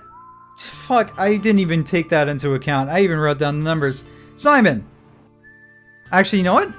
Give me a perception check, because it is pretty obscured. But you have the best chance of just getting this. Simon? This, because of your natural perception. My I will give you the idea that you can make a perception check and that will be beneficial. But Sick, unfortunately, due to the situation, you're not able to just outright know it. That's fine with me. Yep. I'm Another super net 20. confident. You It's feel cool. like you see something, but ultimately it doesn't look like it's anything. Maybe it's just some dirt. It's pretty dark in there. Alright, let's uncover. No, that was with disadvantage. I meant to call that with disadvantage, but because it is dimly lit, and that's kind of the deal. Could I do a perception check? Because like I'm curious about this, or would I do an investigation? Investigate. It depends on what you want to do. Do you want to figure out why it's dark, or do you want to look around? Like, Try to get a general lay. I'm kind of curious as to why it's so dark. So investigation? That would be an investigation, I believe. Yeah, I don't. With I don't have disadvantage any- because it's obscure Well, in it's there. 7. So. Yeah, so that's unfortunately still. You're like looking around in the cave. You don't feel safe enough to just walk in. You can't really discern anything. You're looking in. You see the cave walls. They're like this muddy brown. There's some dirt across the floor, but it's very dark. You can kind of make out that the cave goes deeper through a branching path, but that's it. You know what? I'm just gonna go for it. I'm gonna mage armor, and I'm gonna walk in there. Give me a dexterity saving throw. Mage armor lasts for 8 hours. So. It does. We're good. Correct. We're good. This was half a day's travel. Yeah, you're good. You're You're good. a short it's rest, fine. right? On our way here. Yeah, absolutely. If you guys want to do that first, I think you're the only one that took damage. I lost 2 HP. I don't know if I want to bother. Yeah, I might didn't not. No. But Simon, I need you to give me a dexterity saving throw. Right. 13. Since I was saying wait, can I give him advantage by trying to pull him back out? Yes. Oh, it works. Roll that again. Let's go again. 7. Well, I tried. He like loses his footing. You take 10 bludgeoning damage as a stick of dynamite you did not notice was there instantly ignites through the tripwire that you set off. And you now you were the only one close enough, but you got blasted with a loud boom. He is swearing beyond belief. Like, just in everything in Russian he knows. It's just pouring out of him. And he's like, Yeah, I don't know what your health looks like. Oh, that's That sounded like swearing to me, honestly. It sounded like you liked it. Anyway, so I'm gonna go ahead and take out my lightsaber and turn it on. My keyblade. all right. You're outside, so you're push. right? Do it. You haven't entered, so you should be safe putting that thing on. Yeah. Like I'm on the outside at the entrance. So After pulling Simon out of the explosion. So it's a and you have 10 feet of light, and you're kind of looking in, and it is powered by key. So you're able to see about 10 feet in, past this darkness that you could not perceive through, and you do realize that there was indeed a trap laid out at the front there. Now you turn on light. Thank you. It's very helpful to me that you wait to turn on light. He's just sitting there, and he's like still on the floor. Well, I mean, we were gonna. It was still pretty well hidden, but the obscured light didn't make it any better. You lack patience. Right. Lack of patience. Did say wait. I'll show you lack of patience. But now that you kind of like You can see into the cave proper, and there's 2 branching paths. If you guys want to give me another perception check, you can. Is there any other obvious traps? Give me an investigation check for that one specifically. All right. 14.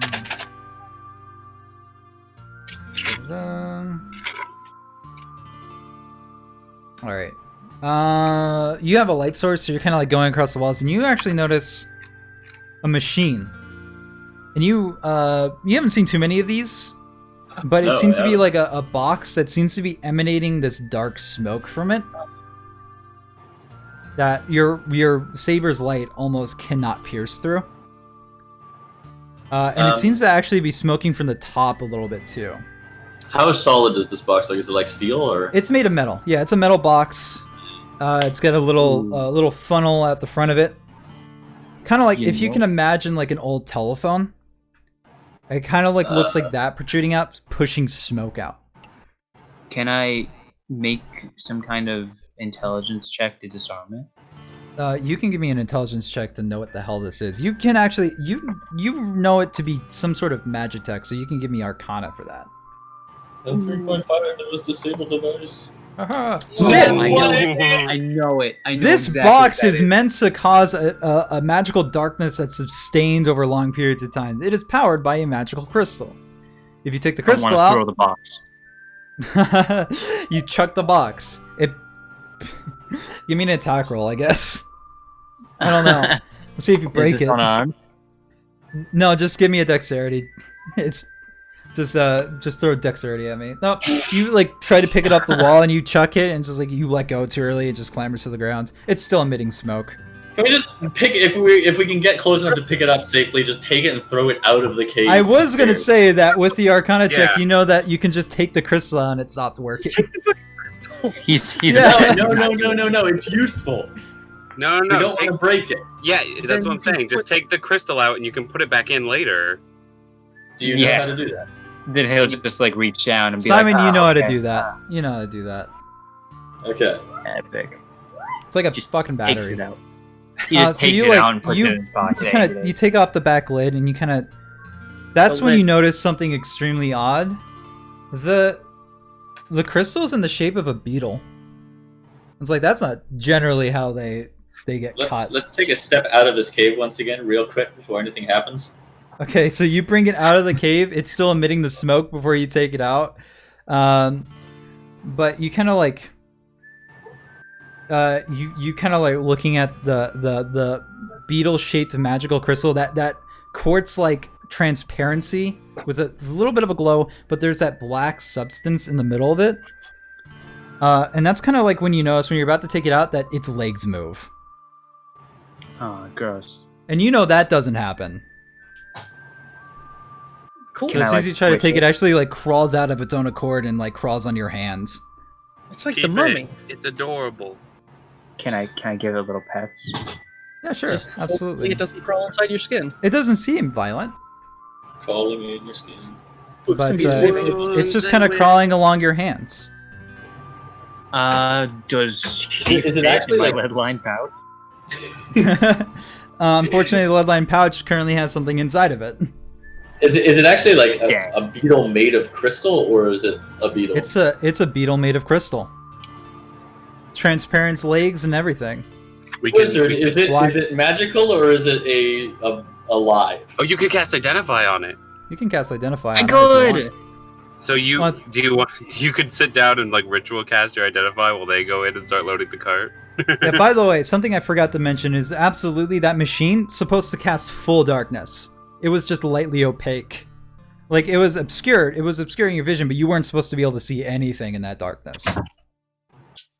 And you kind of have a feeling that this might be why. With that natural fucking 20 Arcana. But absolutely, you can take the 10 minutes to cast Identify as a ritual, if you want. Yeah, he's just gonna be like, I'm gonna stay here with Beetle. You can find others. It's just 10 minutes. Let's wait until he finishes, just in case it gives us any kind of clue, or warn of danger. Yeah. Because if it's like, it's part of the hive mind, then it's gonna be like, Yeah. well, shit, there's gonna be a Oh. bunch of other. It's funny is a you beetle- mentioned that. Simon, you finish it, and you feel your mind touch something, and it looks back at you. You don't understand what this is. Have you ever, taken a picture, changed its, extension to .jpeg and tried, or, no, not to .txt and try to open it? It's basically like trying to read that gibberish of That's very data. readable. It's not, you can't identify this.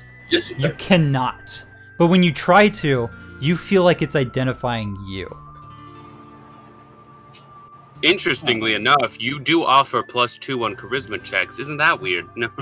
if we could attune to you.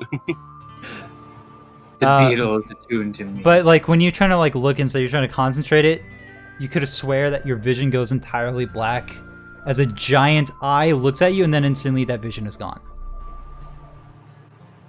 I've got to If I ask already- that man about this.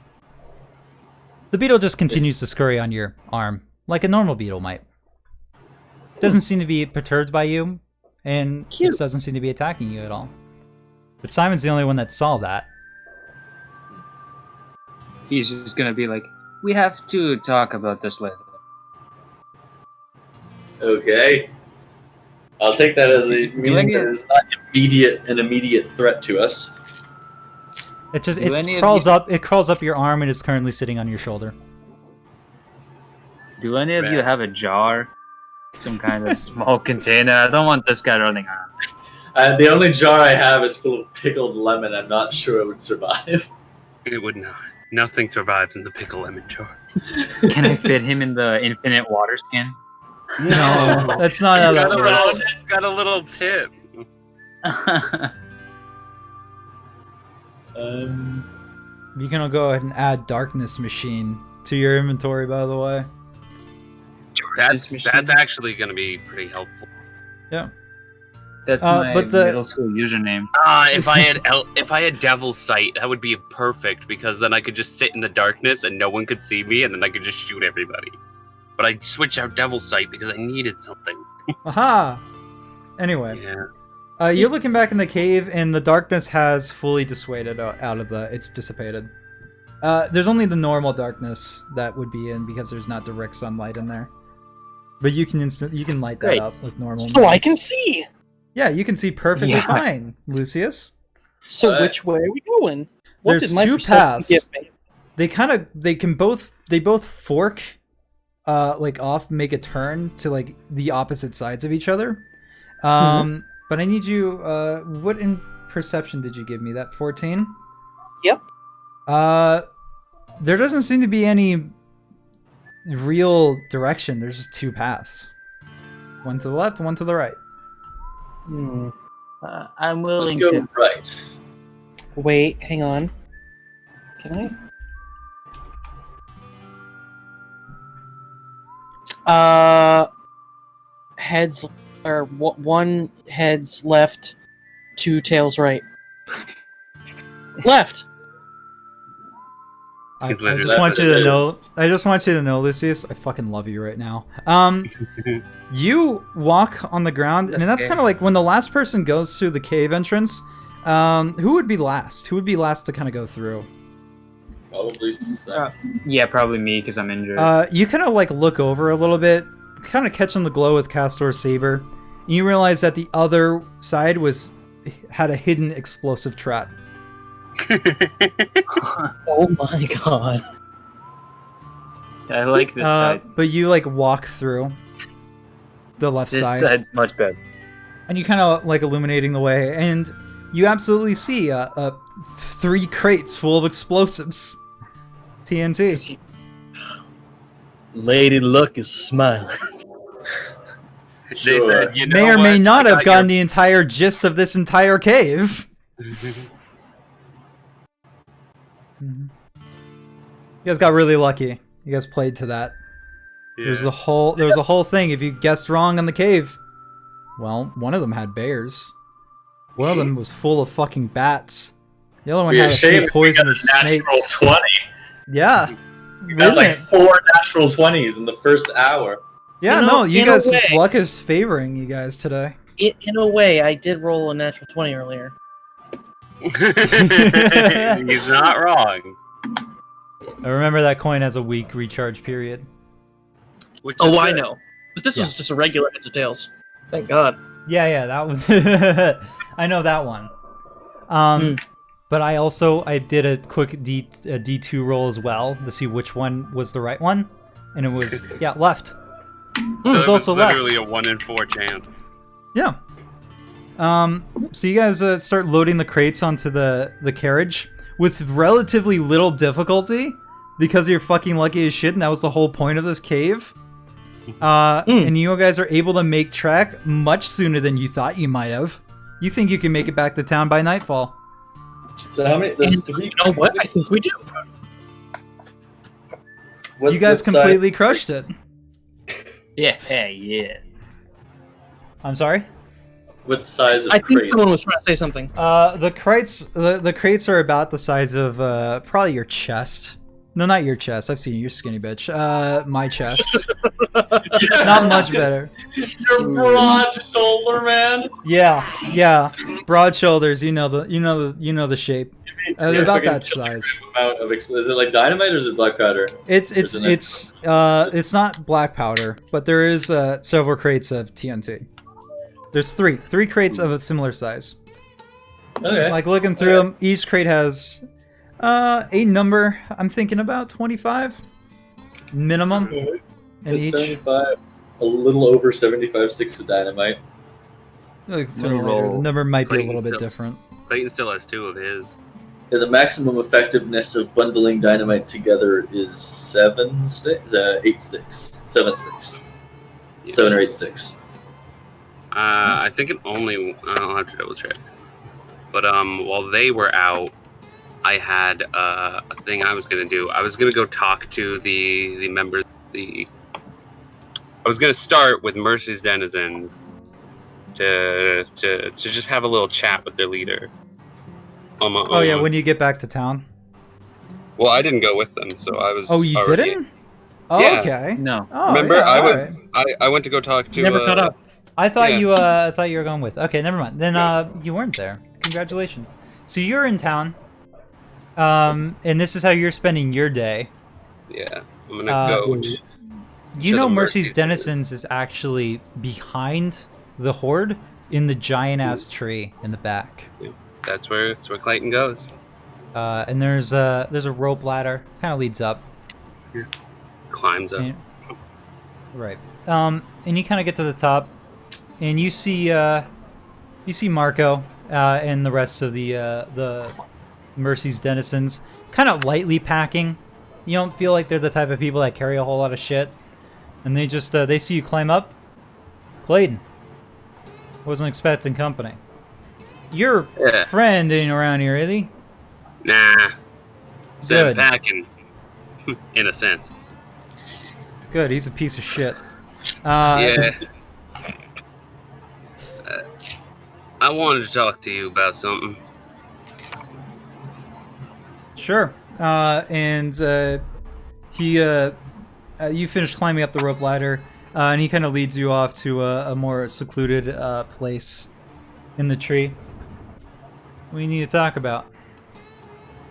I know you don't really know me. You don't really know my whole deal. And I understand that. I want you to know I very much understand the feeling of having nowhere to go. You know, getting your home, everything that you understand, everyone you know, ripped away from you by something. And I also know the feeling of a good Samaritan kind of kneeling down and deciding that they should pick you back up. I don't think that. Oh, sorry, go on. Yeah, I was just gonna say, it's like he's just looking at you with a bit of a long pause. His eyes narrow, but more like he's looking back on the past a little bit. And he lets you continue. I'm sure we don't both know each other's stories to the. But when I had nothing, nobody, Dragon's Keepers saw something in me worth keeping alive. And I didn't have shit. I don't have shit. But that didn't matter to them. They extended a hand to me. They offered me a place to stay, a place to shack up, a place to be somebody. And I know that I'm forever grateful for that. I'm indebted to who they are and what they did. And I don't think I could ever go back on that debt or walk away if they needed me. He's just kind of looking down at his feet. You know, Mercy's denizens weren't doing too well after certain events. And he just kind of like points to his eye, the one that's scorched. Yeah. Clayton just nods. When Jax formed this town, we weren't too kind to the Dragon's Keepers. We felt they were stepping in on our territory quite too often. And you can understand that wasn't something we were willing to give up. I can understand. However, when we met with Jext and the rest of the Dragon's Keepers, we came to a mutual understanding. And we appreciate everything Jext has done for us. And he like looks at you with a bit of a stern resolve, and he's just like, but we ain't keen on seeing fire again. I'm not looking to bring it. So you're kind of like on a bit of a balcony, kind of overlooking the rest of like the more foresty area that's behind Riverdale. And he's just kind of like leaning over the railing, just like looking out at it. We Get it. Oh, sorry, go on. No, what were you gonna say? No, I literally was just gonna say I get it. So go on. Yeah, okay. We're gonna go hunting, get some provisions before we start heading more east. You want to come? And he's like looking at you, and if you want, you can give me an insight check. All right, let's. Not the best, but I'm not bad. 5. No, it just seems like he's asking if you want to help out with the hunt a little bit, speed it up, get them out of town faster, something like that. Listen, I get it. You're scared. It's scary. Everyone's scared. And you've kind of noticed out through like a window that's dug out into the tree that 3 heads have kind of popped out and are like looking at you guys through this wooden... There's not even a proper window. Air can easily go through. It's just like a twig sideways. And they're just kind of looking at you guys while you're having this conversation. I'm not asking you to lay down your lives for nothing. I'm not asking you to just stand there and let your people be taken down. I'm just telling you, I ain't going nowhere. And Jex ain't going nowhere. And I can promise you that both me and him fight to our last fucking breath before we let anything happen to your people. The way I see it, your people are my people. And that we're in this together. We've done a lot to help each other out. And he's looking at you, and he kind of notices the 3 heads that are sticking out of the window. It's a puppy. We're going hunting. Come with us. Yeah. Want to I'll And he pulls out he does a snaps his finger, and a bow is thrown through the window at him, and he gives it to you. It's a bit quiet. Yeah. Yeah, it is. Well, yeah, I'm gonna take the bow. Yep. I have a thing I could do with this actually. Oh yeah? Yeah, I can change what my packed weapon is. Ish. I can, like, after a long rest, change what my packed weapon is. But I can't change it now. But you want to know the great thing? I'm proficient with martial weapons.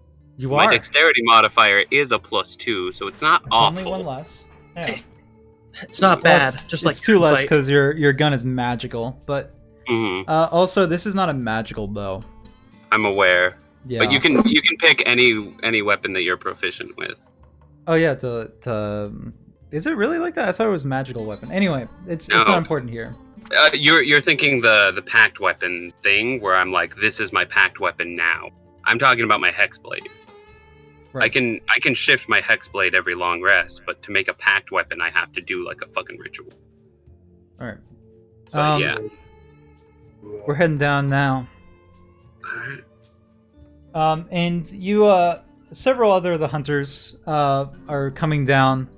One of them looks a bit more excited to do this than you think he probably should be in this current mood. Mm-hmm. Seems to be a bit more bubbly. It's just like, I like him Clayton, the most. It's nice to meet you. And he like holds his hand out Nice to you. meet you too. I shake his hand. You do notice that his other hand does not exist. Yeah. He's missing an arm. I shake his hand. Yeah. We're not ableist here. But he seems like the most cheerful out of all of them. And he's just walking around. You see him loading a crossbow. For obvious reasons. Hand crossbow. I was like, well, I'm Larry. Nice to meet you. Larry the cable guy. It's not my given name, but it's the only one I remember.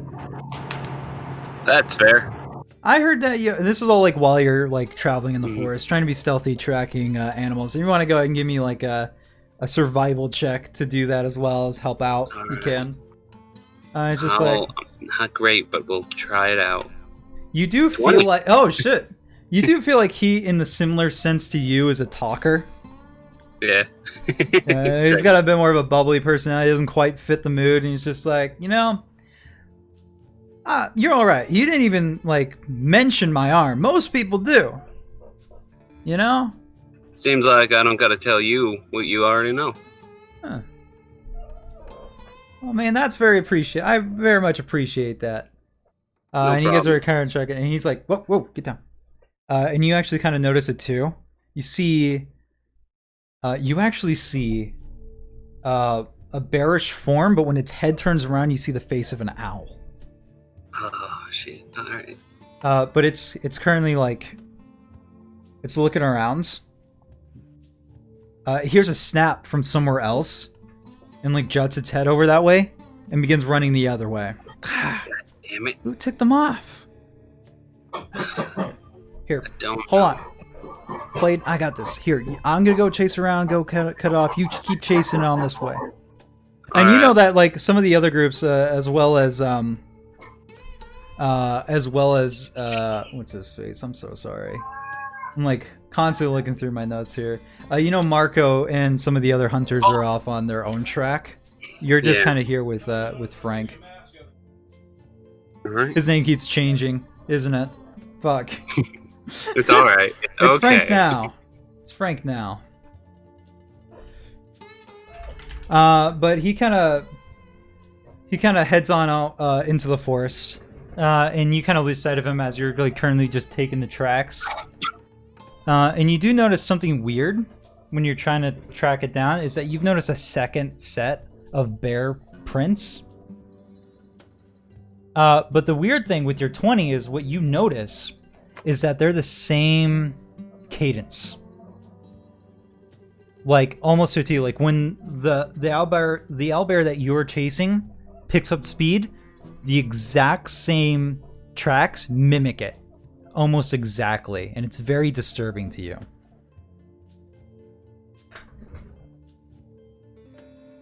But you're still keeping on track, and you have a feeling that Frank is still moving on.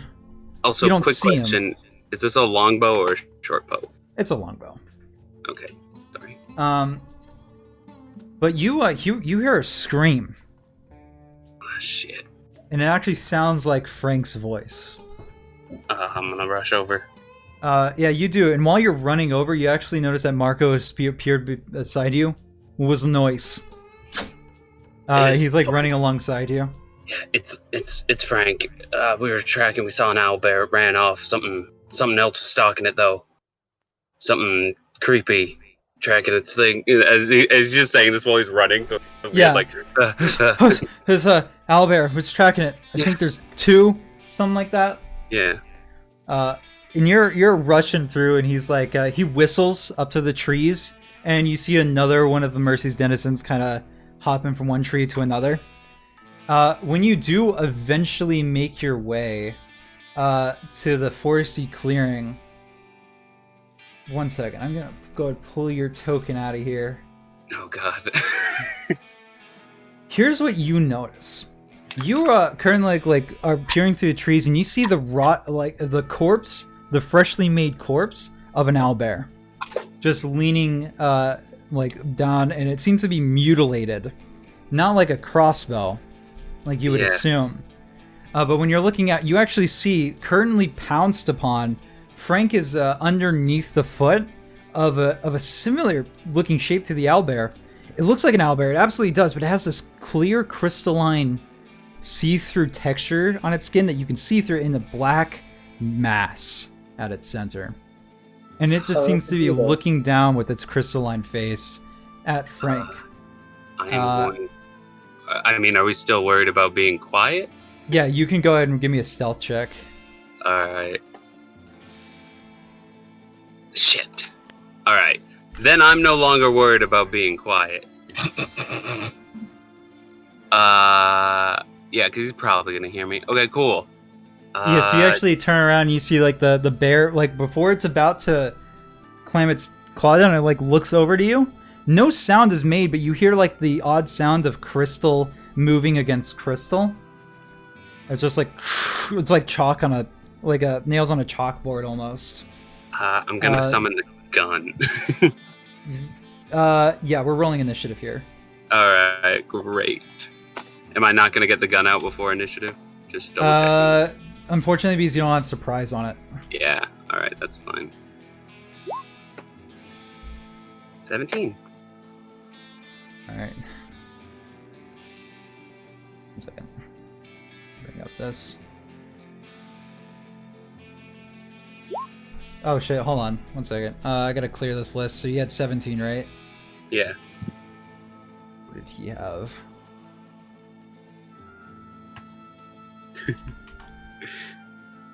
Come hunting with us. Yeah, that'll be some good bonding. Maybe I'll be able to like form a way that you guys will like appreciate me, and maybe that'll help us do this. Oh, life or death and a crazy fucked up owlbear? That's kind of what I asked for. It works, right?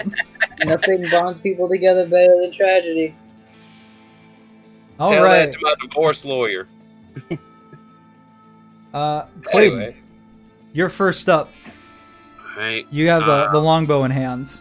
When in Rome, I am going to bonus action cast Hexblade's Curse on this guy. Absolutely. And then I am just going to fire my bow because that's what I have in hand. And I need him off of this guy as soon as possible. Absolutely. So Go ahead and shoot. I just had to put longbow in equipment to figure out what it is. Okay. I believe it's a D8, right? Of damage. Yeah. I'm just... Shit. Now Oh no. You're not used to this Oh, type wait, of weapon. I'm going to use my luck point. Oh shit. I'm going Absolutely. to use my luck point. That's a 4. A 4 plus Total 4. of 8. That doesn't quite hit its AC. Yeah. The arrow But goes it's not a nat flying. 1. Yeah, it goes flying over the owlbear and lands into a patch of grass just on the other side of it. That was your bonus action and action. So now it's Yep. it's this one's over here, and she's gonna get up on the tree. She's up in the tree right now. And it's gonna go ahead and take her longbow out and try to shoot it. Nope, it doesn't. Fuck off. She seems to be surprised. She doesn't know what the Yeah. hell this thing is, so she just like drops her arrow when she tries to fire it. It lands on the floor beside you, but still a distance away from you. Actually, she gets 2 attacks. That's right. Jesus Christ! So she fumbles the Feast first or one. famine. Yeah. So she 1 second. Yeah, so she absolutely like fumbles the first shot because she was caught by surprise. But after that, she like readies a bow and like it goes straight like through its middle section. And it comes out the other side taking chunks of crystal with it. And it looks like it doesn't make any noise other than the grinding of crystal, but it like almost mimics what an owlbear would look like if this happened to it. And turns to look over at the trees. And that's its turn. But unfortunately, oh no, wait, oh, I'm so sorry, that's right, Marco didn't have a chance to go, so he gets his 2 attacks. Jesus Christ! Those You're both making hit. me look bad.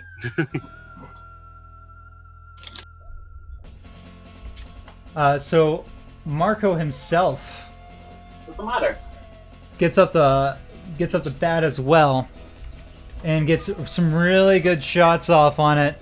And it doesn't look bloodied, but like it takes chunks of crystal, like half of its face gets blown off with one of those shots. Its foot gets chunked, and it's kind of like looks like it's not able to hold on to that. But then it's its turn, and something you notice is that the crystal is forming back around it and reforming around its legs and whatnot. I don't have any damage though. I don't have any like specific damage types. And it almost looks like it's healing. Yeah. And that's Frank. Frank looks bloodied as all hell. And he like takes the disengage action and starts running off this way. He can go up to 30 feet, and that's absolutely where he's gonna go. So he's gonna get as far away from it as possible. And then that's your turn again. It's the second verse, same as the first. I'm just gonna try to hit it with my longbow again because Right. summoning the gun for action right now is gonna cost me a whole turn. So Right. 18. 18 does hit. Oh Alright. shit! I you know what I just noticed? I gave it its heal ability, but that's just a passive.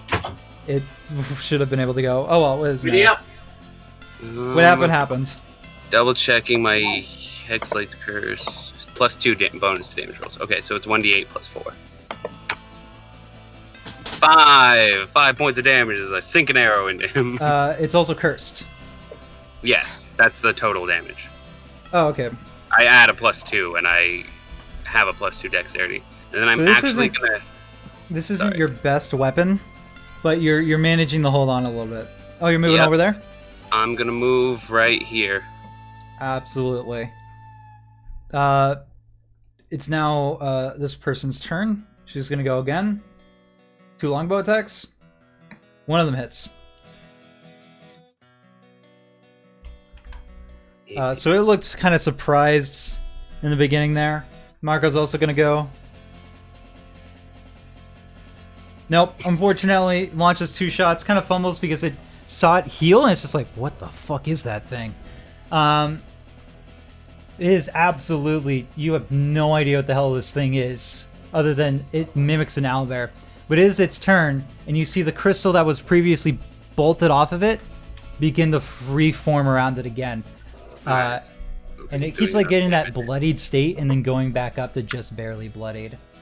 But it's gonna go ahead and move over here to you because Marco and the other one are kind of in trees at the moment. Mhm. And it's gonna go ahead. It gets 2 attacks. One of those will hit.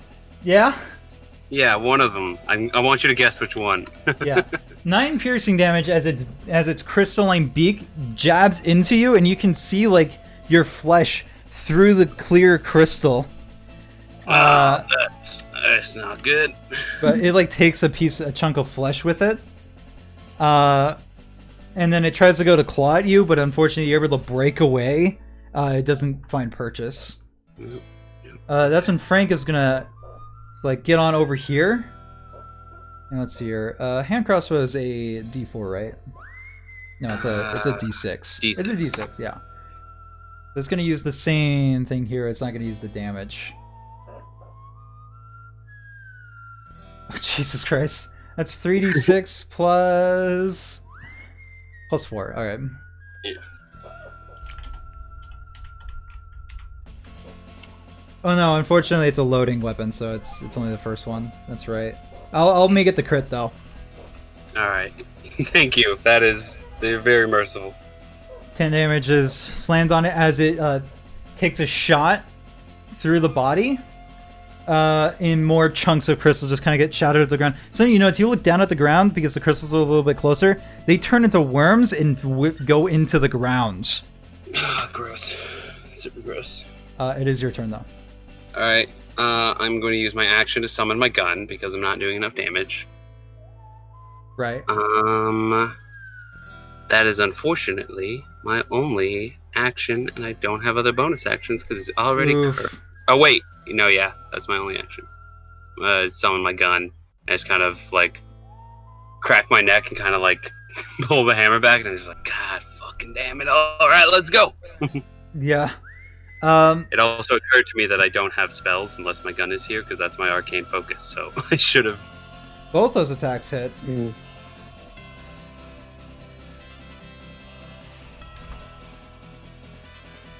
Ooh, it's like chunks are being blown through it.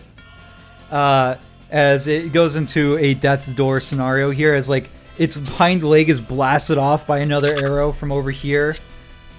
And that goes on to Marco, and it looks like he might be able to finish this off. Let's see. Oh! Yeah.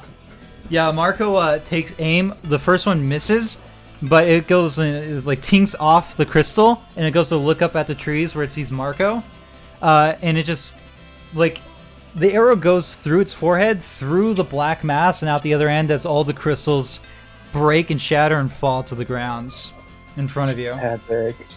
Oh, shit. Jesus Christ. And that's when Marco kind of gets down from the trees and tries to start bandaging up Frank. And they're looking at you and just going like, "Oh, there's not more combat."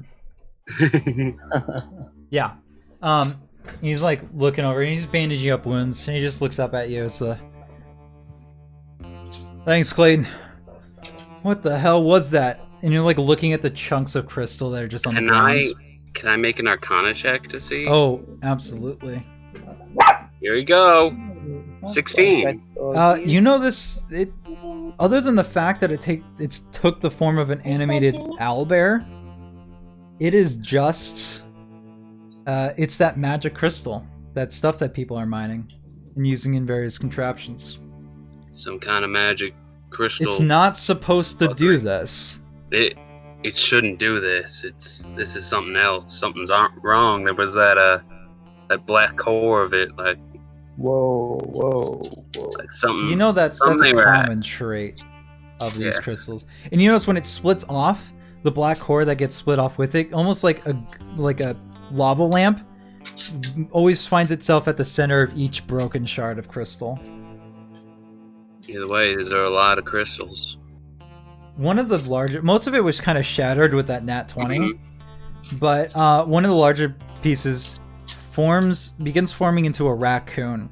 Oh, I'm gonna shoot that shit immediately. Oh, absolutely! It shatters immediately. Yeah, just Elder's Blast.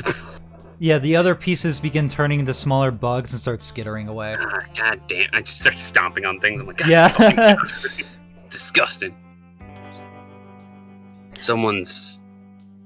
Either someone's turning these crystals into something, or these aren't what everyone thinks they are. He just shakes his head at that. It's like, that's not our business right now. He whistles into the air, and some more of the Mercy's denizens make their way over here. It seems like they traveled a bit further of a distance to get here. Mm-hmm. And he, Marco points at the corpse of the owlbear. It's like, dinner. And like the ones that were fighting with you pick up Frank and they start walking out. You get to town pretty late in the night. And it's at that moment that you do notice that a cart with 2 horses is coming into town, and it's very familiar to you. Yeah. But at that point, I'm just gonna turn to Marco and I'm gonna appreciate how quickly you responded back then. I get it. He looks at you. Not many people put themselves in front of the danger. It's a nasty habit of mine. Yeah. He's looking back at the rest of them, and they're all kind of shrugging their shoulders. Some of them are shaking their heads. Frank just has a smile on his face, even though he's patching himself up. We had a bit of a meeting. We're gonna stick around town for a bit. I'm glad to hear that. Sounds pretty good. But that's around the point where you make it back to town, and you notice the cart pull up. Everybody, you notice that Clayton looks a little bit injured. He's just got like pal, looks like you've had quite the night. You should have seen the other guy. No, really, it was fucking disgusting. Well, I don't know. Someone's fan kicked on immediately. Yes, I know. I unmuted my mic.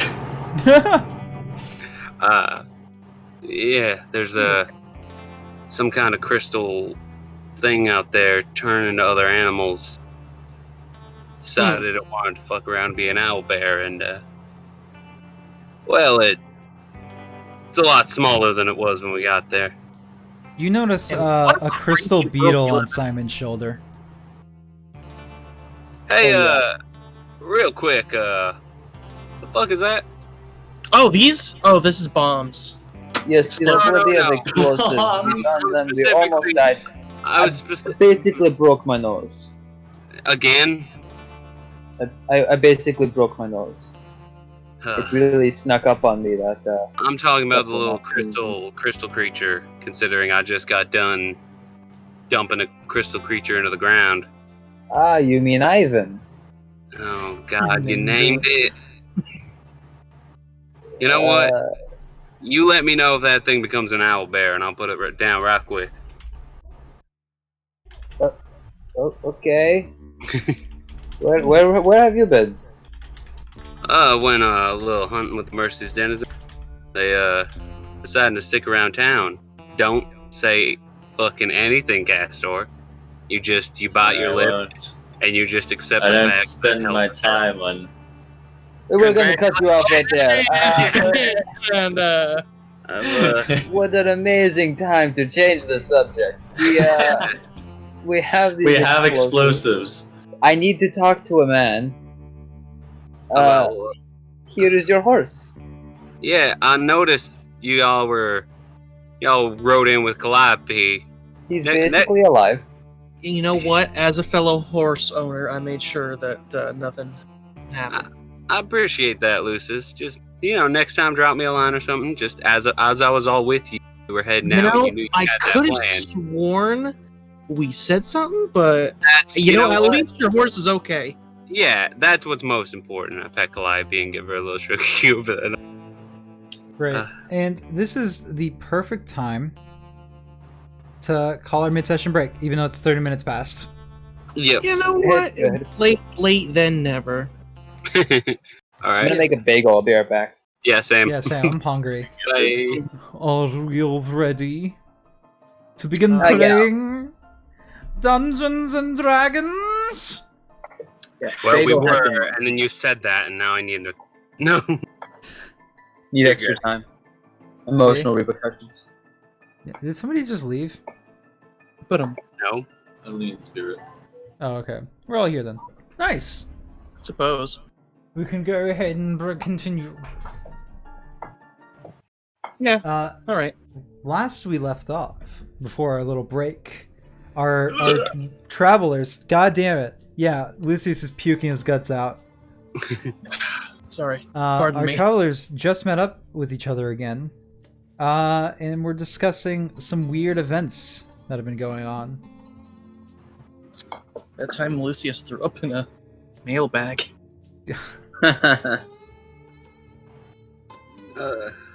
Hey, Diamond, do you have anything else to do today?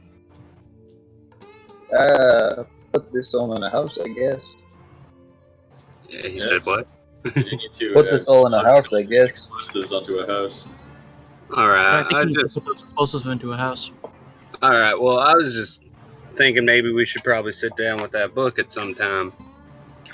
Oh, that's right. I forgot about that. Look at The demon book. If you want to hand it to me, I could just... it's Go back burning and a bring hole in my pocket, really.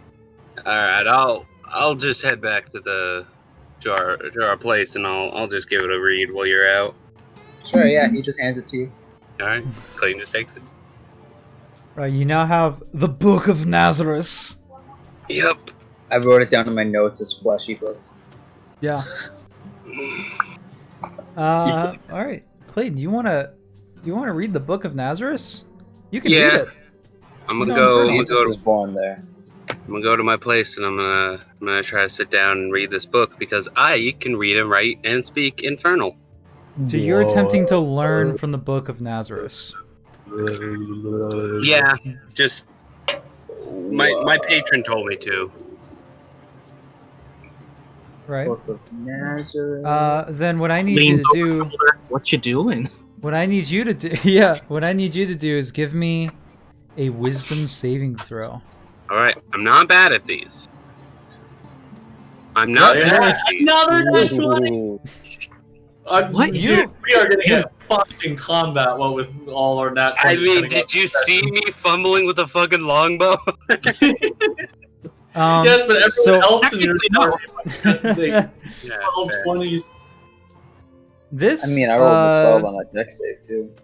as you're reading through the book, you kind of notice that your heart, for a minute, for like a second, begin to kind of like almost start beating in tune with the books, but then you'll shake your head, and your will is strong, and you're able to avoid that. So you're not attuned to it. All right. Now here's what you kind of learn from reading through the book. The Book of Nazareth was created by a cult that seemed to worship an entity called Mirzim. Bless you. Yeah. This cult was founded quite a long time ago. You're thinking hundreds of years by the dates. And it was kind of made by sacrificing all the current members of the cult whose flesh is on the book. All the pages, the bindings, all of it is made from the flesh and beings of the cultist who sacrificed themselves to make it. With the only one being left alive being the leader. What is described in the book as a tiefling by the name of Haziel. Tiefling named what? Haziel. Okay. Hazel.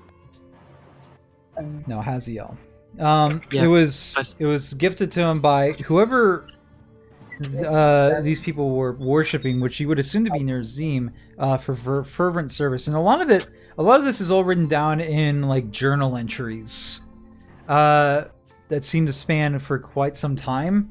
Seems to be the entire lifespan of Haziel. But eventually the book does pass from hands to hands. But in the time that Haziel has held the book, there's a couple things that seem to tick things off. One, Mirzim is a devil, a very powerful devil of which they worship. However, one entry leads you to believe that, or flat out says that Haziel had suspicions that Mirzim was not a truthful name. Several attempts to try to summon Mirzim using his name, as names hold power to demons, that flat out failed. Because, well, what you can assume is they just didn't have the right name. Gotta say Bloody Mary in a mirror. So the book has changed hands for hundreds of years, until eventually, the cult of Mirzim met a terrible, terrible end to a holy sect of paladins known as the Silver Crows. And a lot of the entries have like this descriptive nature of from the side being slaughtered.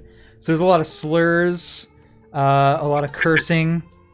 Just and from the looks of it, it looks like the cult was almost completely demolished, outside of a few servants here and there.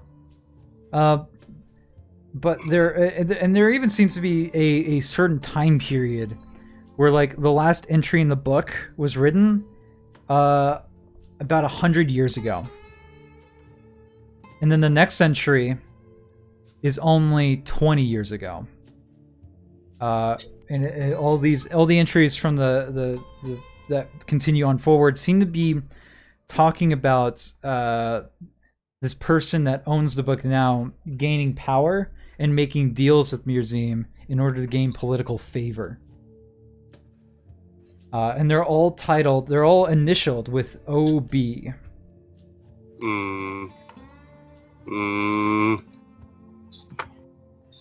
The original boy. Governor Barnes. Would I happen to know his first name? Otto Barnes, yeah. Yep. On top Otto of that, Barnes, roll out! on top of that, there's also quite a lot of rituals and various magical spells that, looking over it, you can kind of tell that these are meant for wizards, like wizard spells. And something you've noticed is, speaking in game terms, these are spells that go from 1st level all the way up to 9th. Oof. It's got some quite powerful spells. A lot of them are like enslaving devils and demons, maybe even some angels. Some of them even talk about cloning, and several necromantic. Yeah. Several necromantic spells, and even going all the way up to like planar travel. Shit. It's a lot of like not stuff that you're only just barely able to make sense of all that. Yeah, and that's with proficient in Arcana and knowing infernal magics. and, Yeah, and then none of just this like, makes this shit's wild. Like it's more so you're going off descriptions of what stuff's supposed to do, but you're looking at the glyphs and you're like, I don't know how to cast that. That ain't me, Chief. Yeah. That's kind of what you get from the book, and you successfully warded off being enslaved by it. Well, not enslaved. The identify spell doesn't say that it enslaves the owner, but they are. It just says that they don't want to give it up. Yeah. I will make sure to give this to Simon next time I see him with just like a. You're gonna want to read pages 24 to 49. like that's really where your focus is gonna be on. But next time I see him, that's just me reading for the night. Yeah. So that's during the night. Anybody else doing something during the night? I mean, does all the gunpowder get loaded to a house? Yeah, what house are we using? I don't know. And that's something I do want to point out. Like, if somebody else walks in that house, they're gonna set off everything. Not like. Well, they're not It's really not. set to blow. It's Simon's flaming sphere that's gonna light it All up. right. All right. We're not just going to... It's like, oh, they'll be here in like a week or two. All right, Yeah, everyone. Let's set the the fuses. airplane traps right now. And I just heard stuff like bear traps. It's like if No, like, the that'll one be- person you actually wanted to go in there doesn't go in there, which there's a lot of cannon fodder before that, and you have a Yeah. feeling that's going to be used. There's just Yeah, fair we should warning. probably get through the cannon fodder and then have this be a finisher move. We could do that, but either way, it's okay to set this stuff up. Just maybe not set up the bear trap yet. Yeah. Lucius, Yeah. you're trying to sleep one night when you're woken up by a voice that you're very familiar with. Oh, is it because I mentioned the thing? Unless you don't want to fucking worry about it, then just take the ring off. Whoa, no. I can't do that to her. That's rude. You do whatever you want. That's Baka. rude. Baka. Baka. And you Anyway. hear the soft voice of the woman that lives in the ring. Who's here? Lucius? Yeah. Are you still up? Do you... Am I waking you up? No. What's It's the tomorrow afterlife now. like?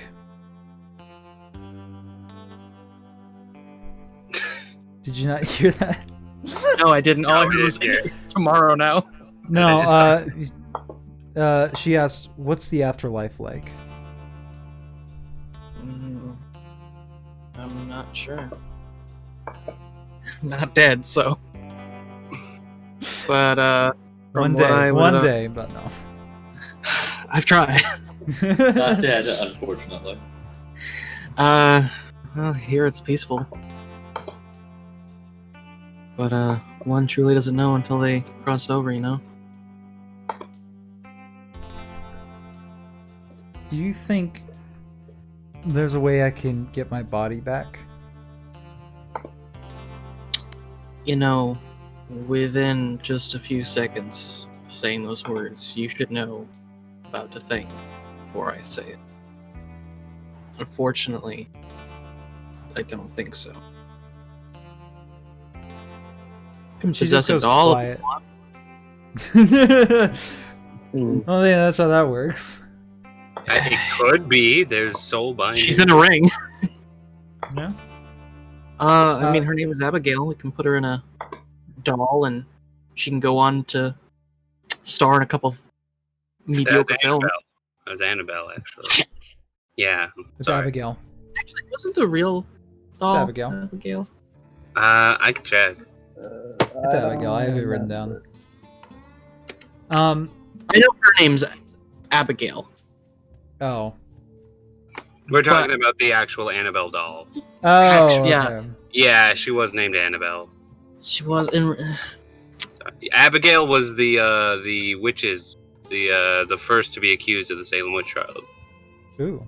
Well, fun fact. The more you know. Dun, dun, dun, dun. She goes quiet for the rest of the night. You don't hear her at all. You, well, how are you taking things? I mean, I'm sure not great. You know, one's put in front of the other. No. What foot? Exactly. No, she doesn't. She doesn't respond. All right.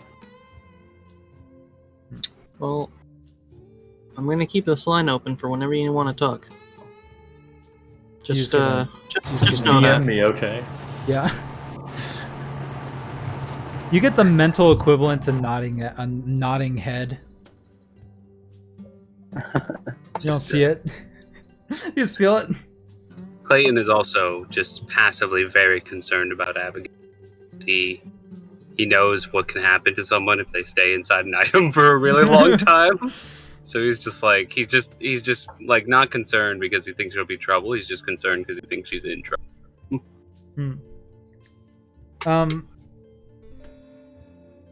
So the night passes, and it's the next day. Now, one thing you guys know is that when you got the explosives, that Mosin asks that you guys see him after you do.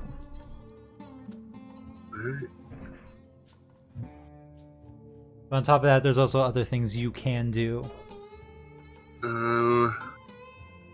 I was gonna try to get the broken wheel. I was gonna try to go talk to them, see if I can get them on our side. Mosin was technically, my idea was to go to him last. Wow. Cause if we the advice I got was to make him think that he's making the better gamble. He's willing to risk if he thinks has the upper hand. So if I get everybody on our side and then go talk to Mosin, then we have a much better opportunity to get him on our side. But also we could just go talk to him. Because we've already got one group that's thinking they'll stay, so... And it shouldn't be too hard to get the broken wheels on our side. This is politics. This is. This is war strategies. Yeah. I'm gonna go talk to the broken wheels because I was not told to go talk to Mosin after we got explosives. So that's, I guess, my attention. Oh, I will also give Simon back the book and with little like, you're gonna want to look at these pages. But So you just like look at the demonic tome. Are you sure? Okay.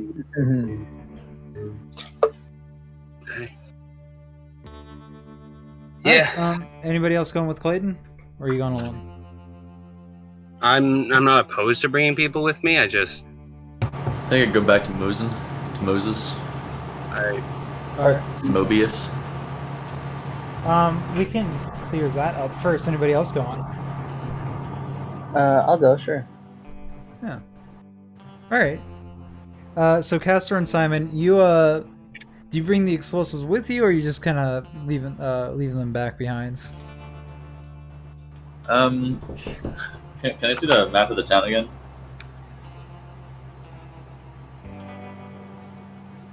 You can try.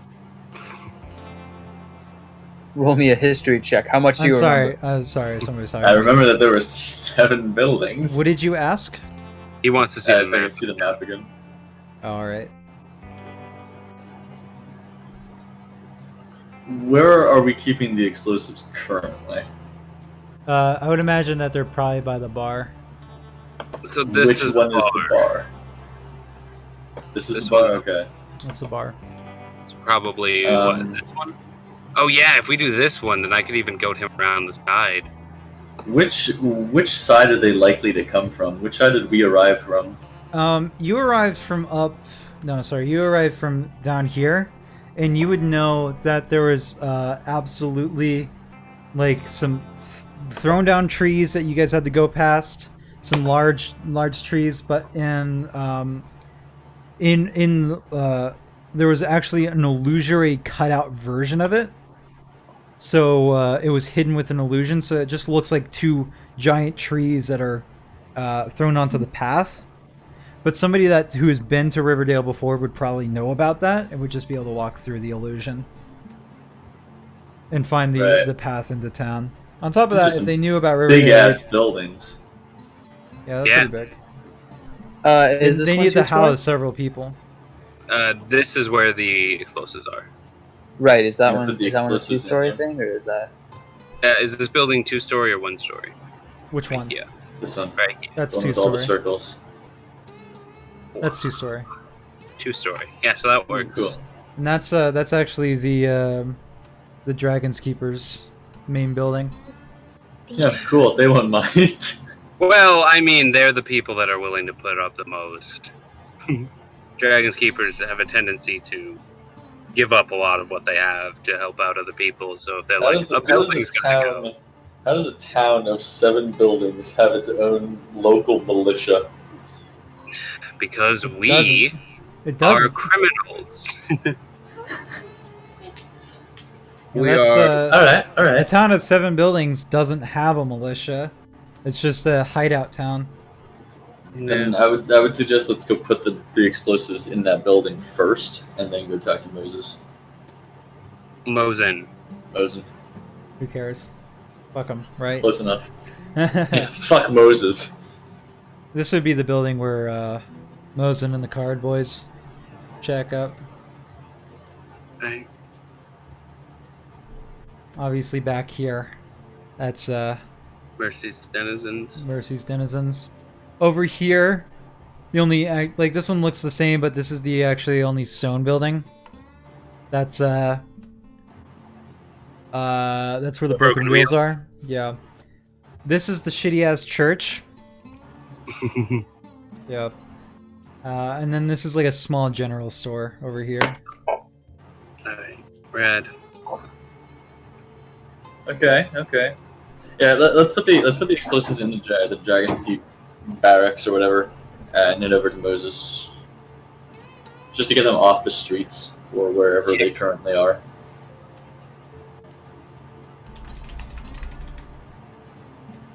Yeah, absolutely. Anything else you guys are doing? I think just that, and they're gonna go talk to Mosin. Right.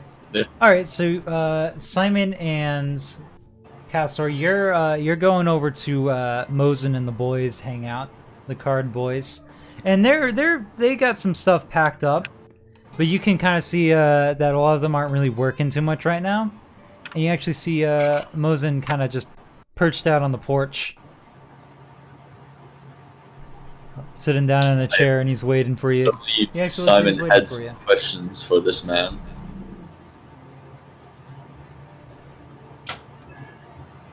He's willing to let someone else go first. Like, what are you fucking at? You're the Okay. well, Castor's the only other one. We found your explosives rather quickly. Thank you for the information. How quickly? Very. Quite quickly. It took us what, 10 minutes? 10 minutes? Well, no, more than 10 minutes because you cast a spell for 10 minutes. 10 so- minutes was the identify. Yeah, 10 minutes with the identify. Not counting waiting for the spell, around 10 minutes. You know, I really must say, you should probably have hidden those a little better. Any fool could have walked in and grabbed them. Well, not any fool. I mean, we walked in and grabbed them. Yeah, but you're great. You gotta talk yourself up here. You found it that easy, huh? Yes. Was there supposed to be some kind of trap? I mean, other than the one that... Don't that's tell not- them that. Oh, sorry, Come yes. on. Well, most folk don't find it in the first cave, being as it's hidden and all. It was hidden. Was it hidden? Are you sure you have the explosives? Yeah, would you want me to show Yes. them? Yes. You want us to show you? I wouldn't There's be what, averse 3 to it. crates, dynamite? Sounds about right. Tell them It's Inside the supposed to be cave about these things. Sorry? Said you could have also told him, yeah, I was on the left trail of the cave. Sure. Yes. The cave, the slightly to the top left of the other caves, or wherever it was. I don't know. I'd have no idea which cave it was actually in. Oh, you did. Are you sure this was your explosives that we found then? Talk about the Oh, darkness never machine. mind. That'll sell it. I hit him in there. I hit him at random. What about this bug? He'll like pull the little beetle out of his jacket. I guess you carved crystal in your time? I can't say I'd have. This was powering your fog machine. It really made the rave very sick.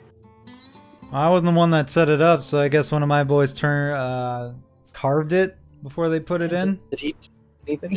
Yeah, Your it's very, boys, very intricate carving. yeah, very mobile and alive. Yeah, so positionable. So you found the crate, no problem, huh? Are you saying your boys? How impressive is it to be able to just like whip up a magical smoke machine that never No, goes away? that I bought. I bought that. Oh, okay. About that of Shmeebay.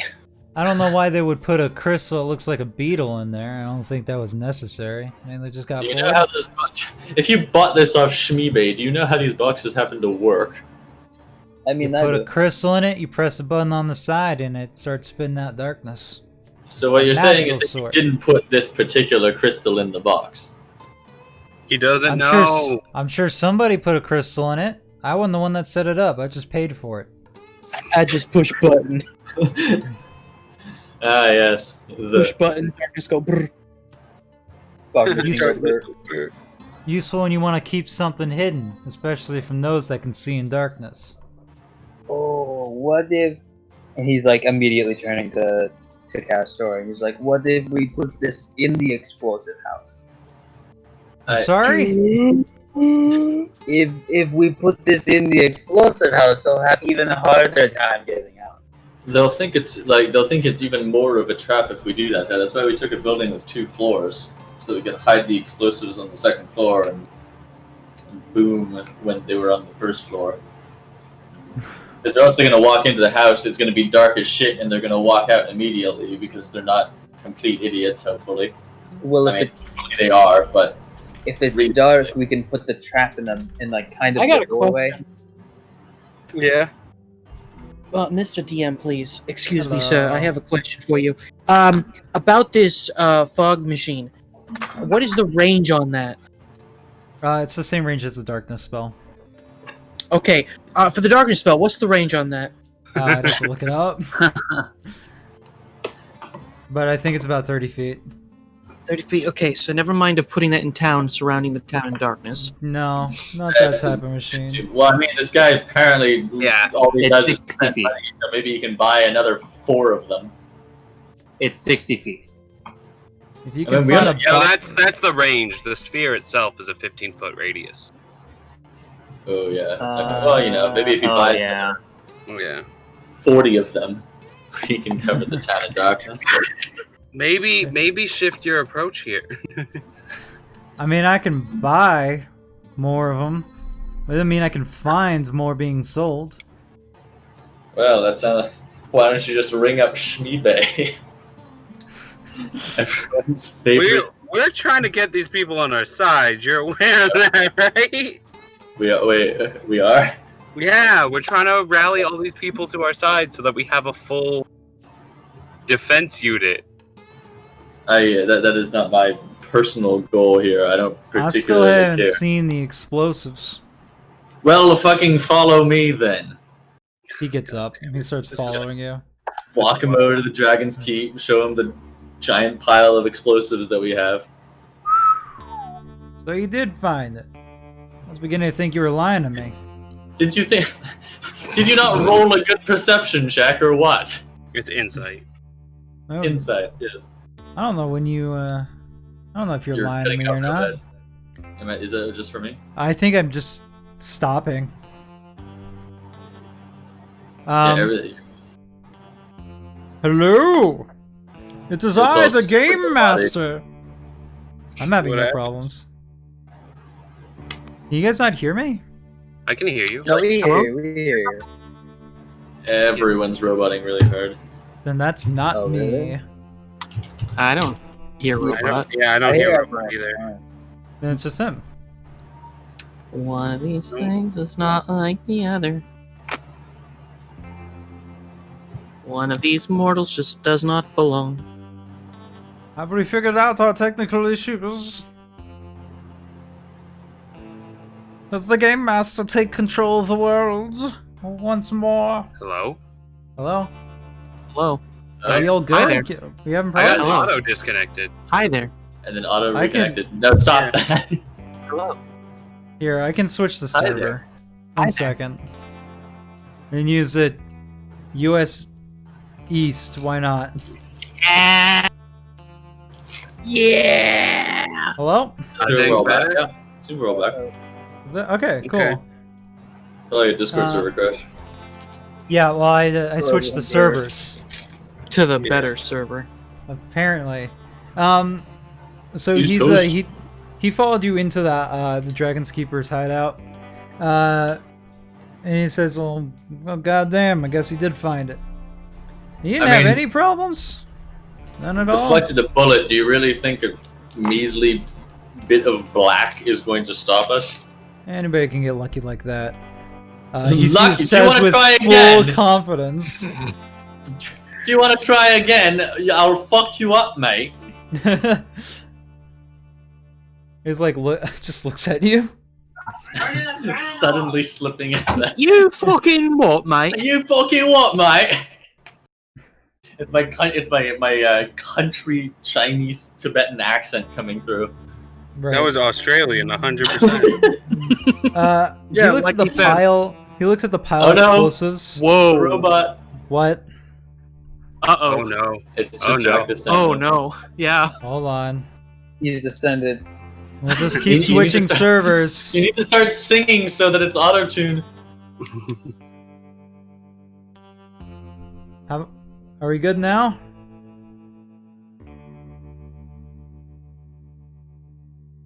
No. Boss. Yeah, Hello? see, Gerald sounds fine, so I think, Yeah, I changed the server again. Are we good? Oh god. It did not One make of us. One of us. Alright.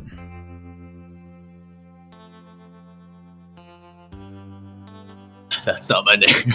First Alright, name. switch it to US I'm Central. sorry. Can you hear me? Okay, you're Yes, back. we can hear you. We can hear you. Alright. Yeah, I don't know what back. the hell. Discord, all of Discord servers are fucking up. Good day. Oh. Maybe it's just you. It wasn't just me a moment ago. It was just Maybe that's just your Zaltu. voice. Maybe you're just really good at voice acting. Yeah, and just do that with my I'd voice. like to think so. So he,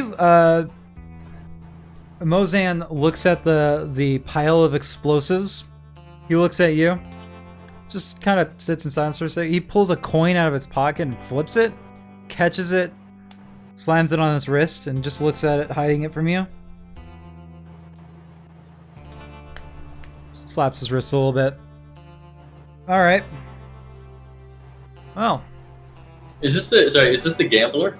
this is the Yes. gambler, yeah. Okay, okay. Well, I'll be. Hey, your luck's better than I thought it was. There's no such thing as luck. I beg to differ. And he walks out. As he's walking out, you kind of hear him like shout down the street. It just happened again mid-sentence. I'm so sorry. God fucking damn it! I'm so sorry. We might have to T-Pain's stop. crying. We might have to stop this early tonight. Then I just don't know what's up. You know? I think it's Fine, just I Discord. can become the DM for a little while. no. I'll please. I'll throw us in Singapore. 1 second. Hello?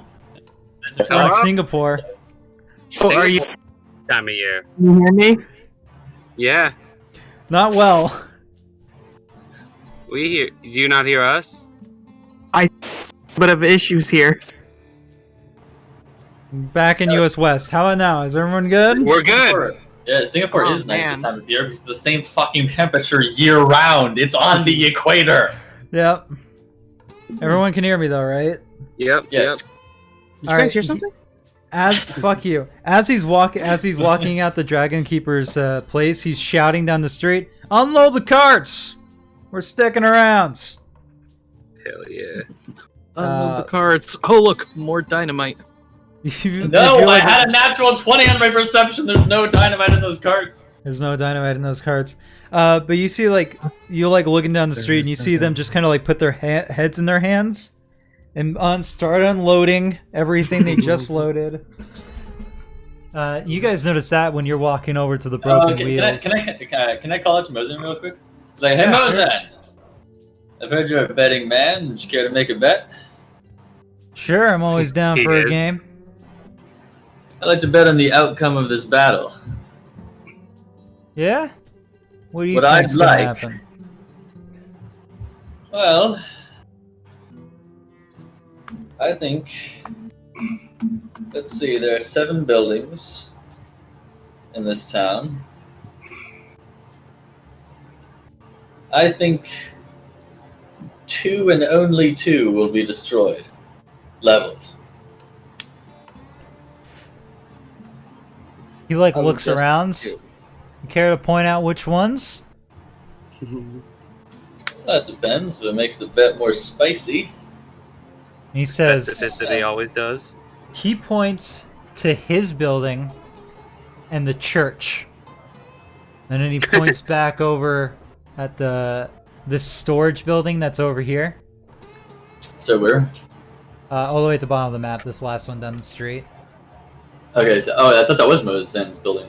Nope, this one over here. This one's Mozan's. This one. Oh, okay.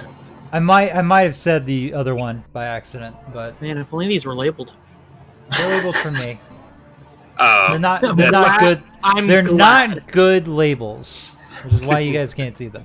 Is it building A? Yeah, they're fine if they're just numbers. Yeah. And he points to that one, and as well as he points to the ground below him. I think that's about what's gonna go.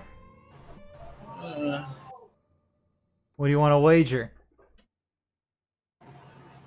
I want, let's see. You said you were a gambling man before. You ever, bet against a woman named Lena?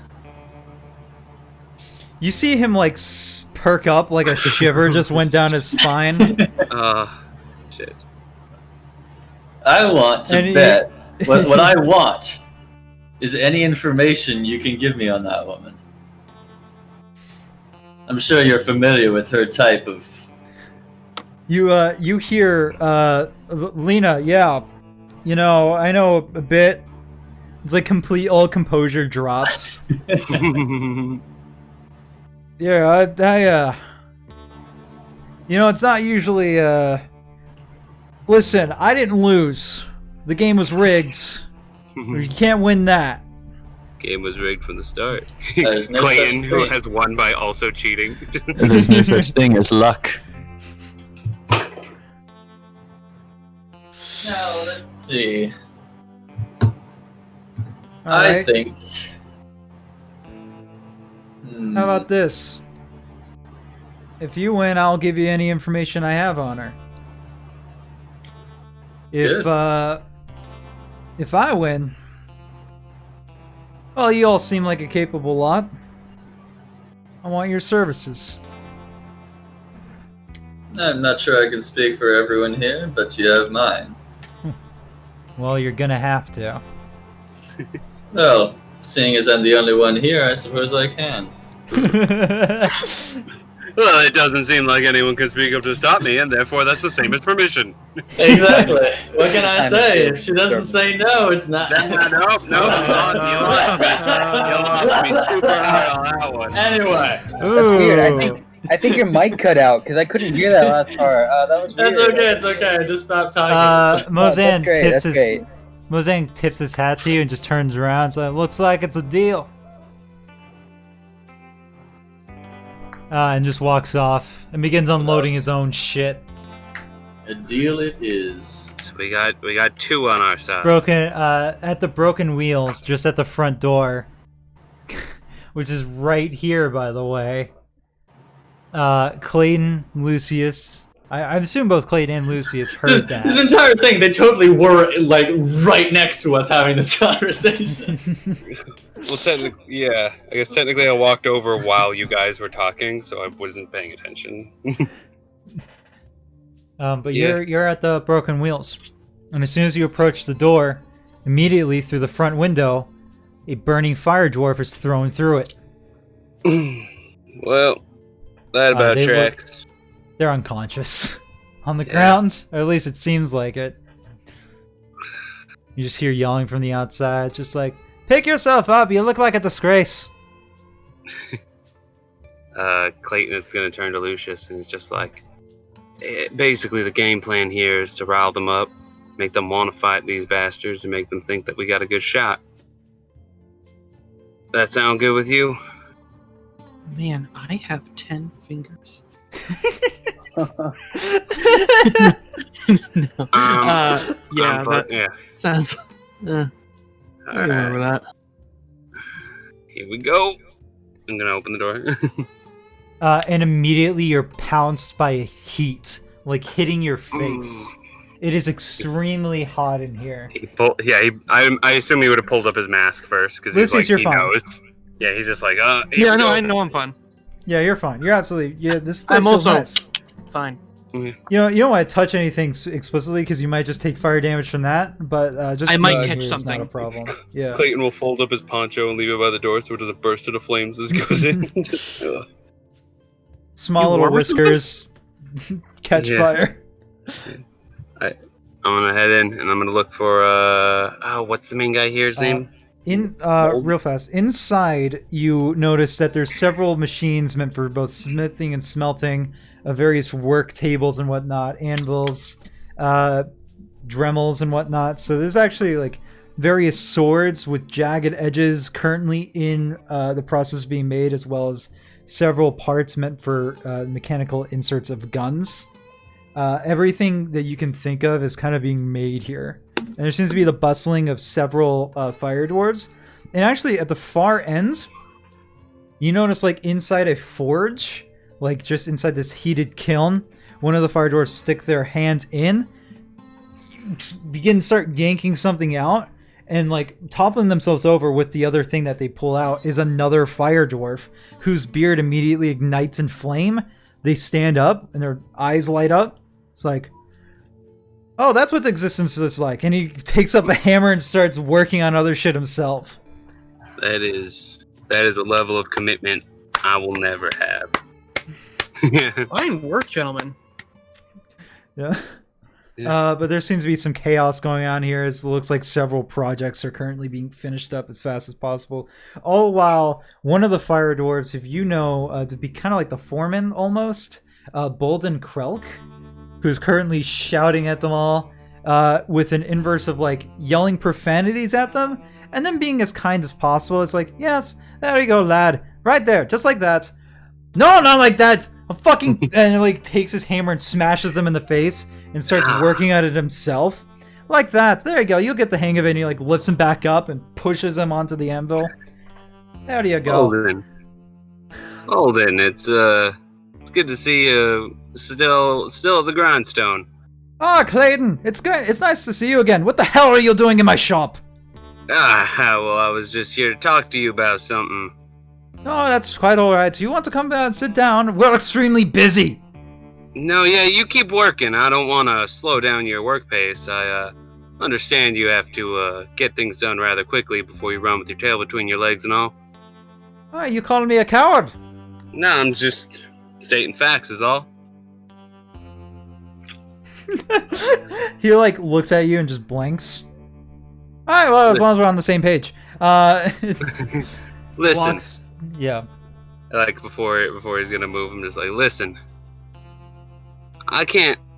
I'm just trying to square a circle here. You talk to me all the time about how powerful you are, about how much work you do, about how great you is for the thing, and you have the great. You have the opportunity. Yeah, you have the opportunity to prove that. to everyone around here. And you ain't gonna do it? I am quite great. Here, tell you what, we're short-handed. You can work here. I don't mind. Here. Yeah, instantly, like another Azer working on something is shouted at, and it's just like, Tyrion, you piece of shit, get over there, and say hi to Clayton for me. As he like begins working on the project that he is working, still shouting at everybody else. And this Azer that you know to be Tyrion just kind of gets shoved over to you and kind of looks surprised by it.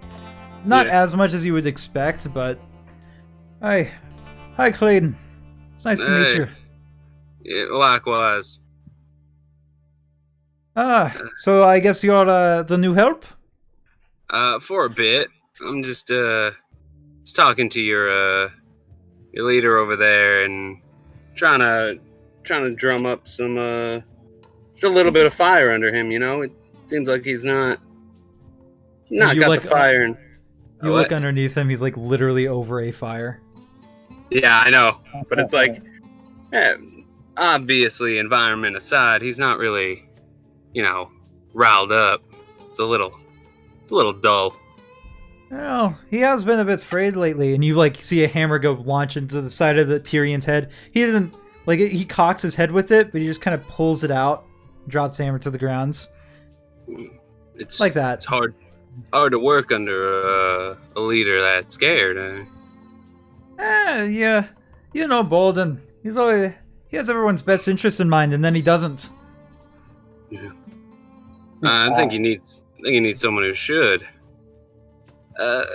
Listen, we've got the Mercy's Denizen. We got Mosin and the boys sticking around here. It's looking to be one hell of a fight. He kind of cocks an eye at you. It's just like, you're not here to work? Work and talk. I'm a man of many talents. He points over to Lucius. Not being one of them. Yeah. You look like you can survive a forge. Here, take this hammer. And you take it and it's scalding hot. You're fine with it. Over there, stop banging that metal out. It needs to be flat. Clayton, I have some gloves for you. Yeah, I'm gonna put this down. This looks too important for me to break. Sorry, I didn't realize you guys were that lazy that you need to keep passing your work off to everybody that you see. You see that every single one of them is currently working on 2 projects at a time. Yeah. So? We've pretty short-handed. We got a lot of projects we were supposed to finish up within the month, but now we gotta do it within a week. No, you don't. We gotta be out of here at the end of the week. Yeah. Why? Well, you gotta... What's happening? You got a great forge here. You got a pretty nice setup, and you're just gonna let someone run in and shove you out of it? Yeah, plenty of my brothers were born in that forge. He points over to the kiln. But them's the breaks. But they don't have to be. You're acting like fate's already decided for you instead of being a man and taking it into your own hands. You guys are acting like a bunch of pussies, to be honest. Yeah. Pussy. You see a hammer fly at you, and you're able to duck out of the way. You're used to it at this point. I was gonna say, not really looking, just kind of duck. Yeah. I have a sense for these things. Throwing arm's getting old too. Bugden aside, it's well, no, you're not talking to Bugden. You're talking to Tyrion, who seems a lot more cool-headed, despite it being on fire. But the one that's been throwing hammers at you every once in a while is every time you say something he doesn't like, that is Bugden just throwing it at you, chucking over your way. Which means we know he's listening. So yeah. Clayton's under the guise of talking to Tyrion, but is definitely talking directly to Bugden. Listen, Bugden's under a lot of stress right now. I believe, and he kind of starts whispering under his breath. He gets close enough, your fucking facial hair is singed. Yeah. But he's just between you and me, I think he absolutely is scared. We're all scared. We haven't been fighters in quite some time. Ever since we escaped the elemental plane of fire, we just... The level of fighting you guys do is not as necessary as you think. I hear you guys make weaponry, war machines. Oh, I haven't made a war machine in quite some time. How long do you think it'd take, whole forge working together? Well, if we... He thinks about it for a moment. Well, we work at the same pace we're working now, but we push off all other projects, we could probably get something made. Depends, what do you have in mind? I'm thinking we need something that's going to deal with a lot of fire coming in. Well, not a lot of fire. A lot of bullets coming its way. And we need something that can clear out a lot of cannon fodder. If we can focus our blueprint. So I've been thinking about this thing. It's called a gas chamber. if we can focus on your war machine deals with all the small fry, and then we can really focus our guns on the big guys, then our odds are looking pretty nice. And people talk a lot about the level of work you guys do here. If something like that gets pulled off, I mean, the Dragon's Keeper's name gets around, but with a war machine like that attached to it, oof.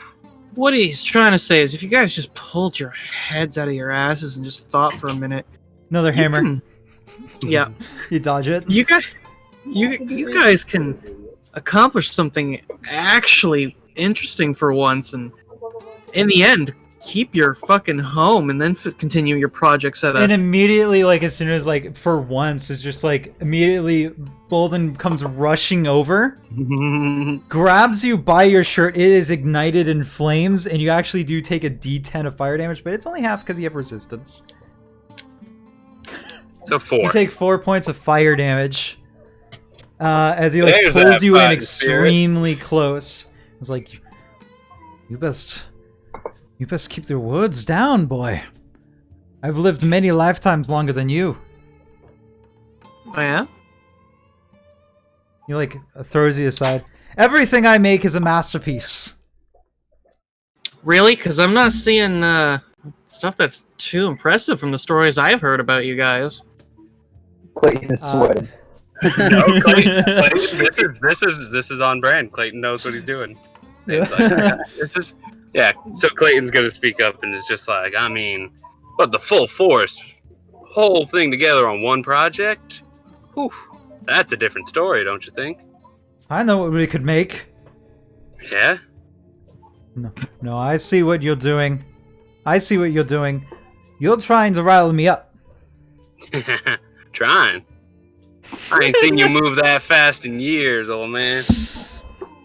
It won't work. We're not staying in time. There's no business to be made here.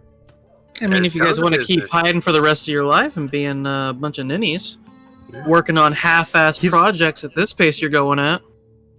He turns around to start walking away when you say that. He, like, stops. The only ninnies I know of are Friti. And if you're going to call me that again, we just might have a problem. I'm sorry, sir. I couldn't understand you over that thick accent. Do you want to mind repeating that? Are you challenging me, boy? I'm sorry. I can't hear you over the cowardly talk. Oh. You want to throw down? I want to throw down a face down. Yeah, let's go, boy.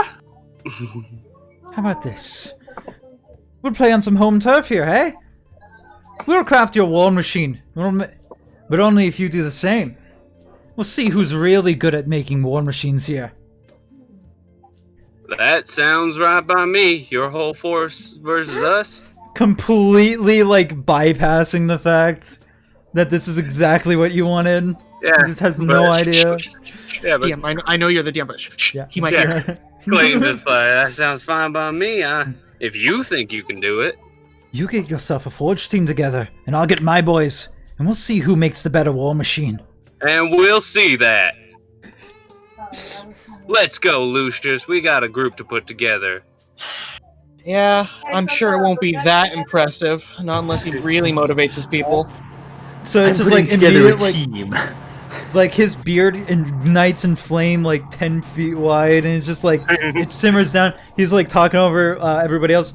Hey, we're all gonna start putting together ourselves a little project here. We're gonna show these fucking grasswalkers here, and show them exactly who's boss. All Yeah, other projects are to cease. We're working on ourselves a war machine. Start putting blueprints together, boys. Clayton kind of heads out. Just kind of starts fanning himself with his hat, and it's just like, Hey, The Clayton. Acer that was knocked Yeah. through the window is like kind of brushing himself off. It's like he You're gonna hears wanna that from get the in there. inside. Yeah. He like just starts waddling on in. He like opens the door. Fire bursts out through the door, and then he closes it. See, I got your back, man.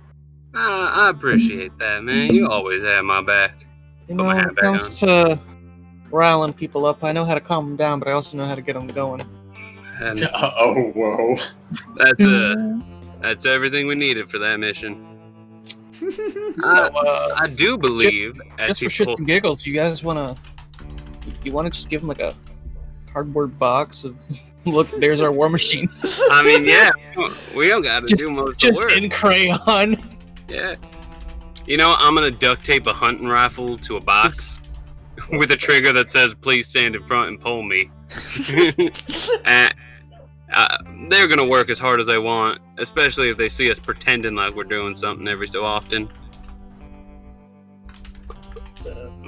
But and Clayton's going through the list of available allies, and check. The only one left is the Pikes. Yeah, and you kind of see them waddling around every so often. Yeah, just kind of walking around downtown. A lot of them seem a little more anxious. Some of them are actually at like the city edge and just kind of like walk back and crawl into a hole somewhere, which you know is like part of the network. I'm gonna go over to the bar and I'm gonna see if I can find the kobold bartender. Yeah, Haugen is absolutely at the bar right now. He kind of looks a little down, like he's cleaning a glass, but not with the same fervent that you're used to seeing him. Yeah.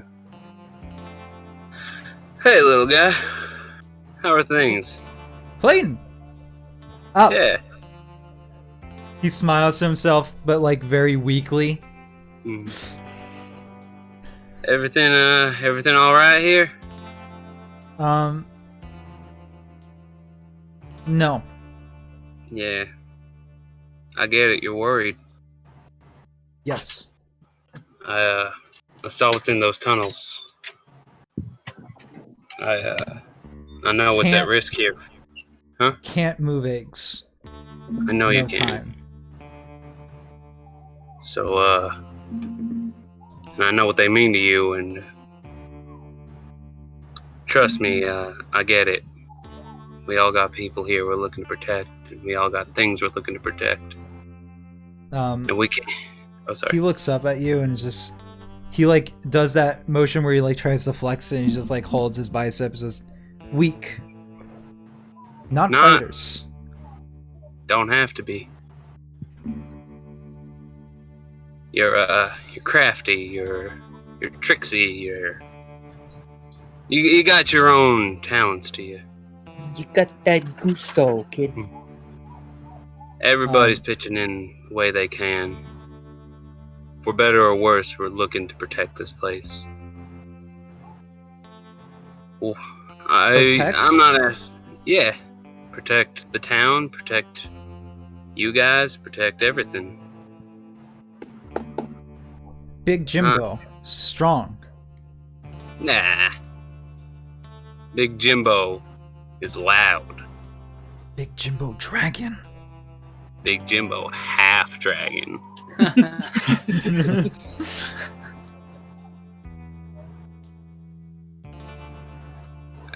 And I'm just gonna kind of like lean it a little close to kind of whisper, just be like, "Do you know about Jext?"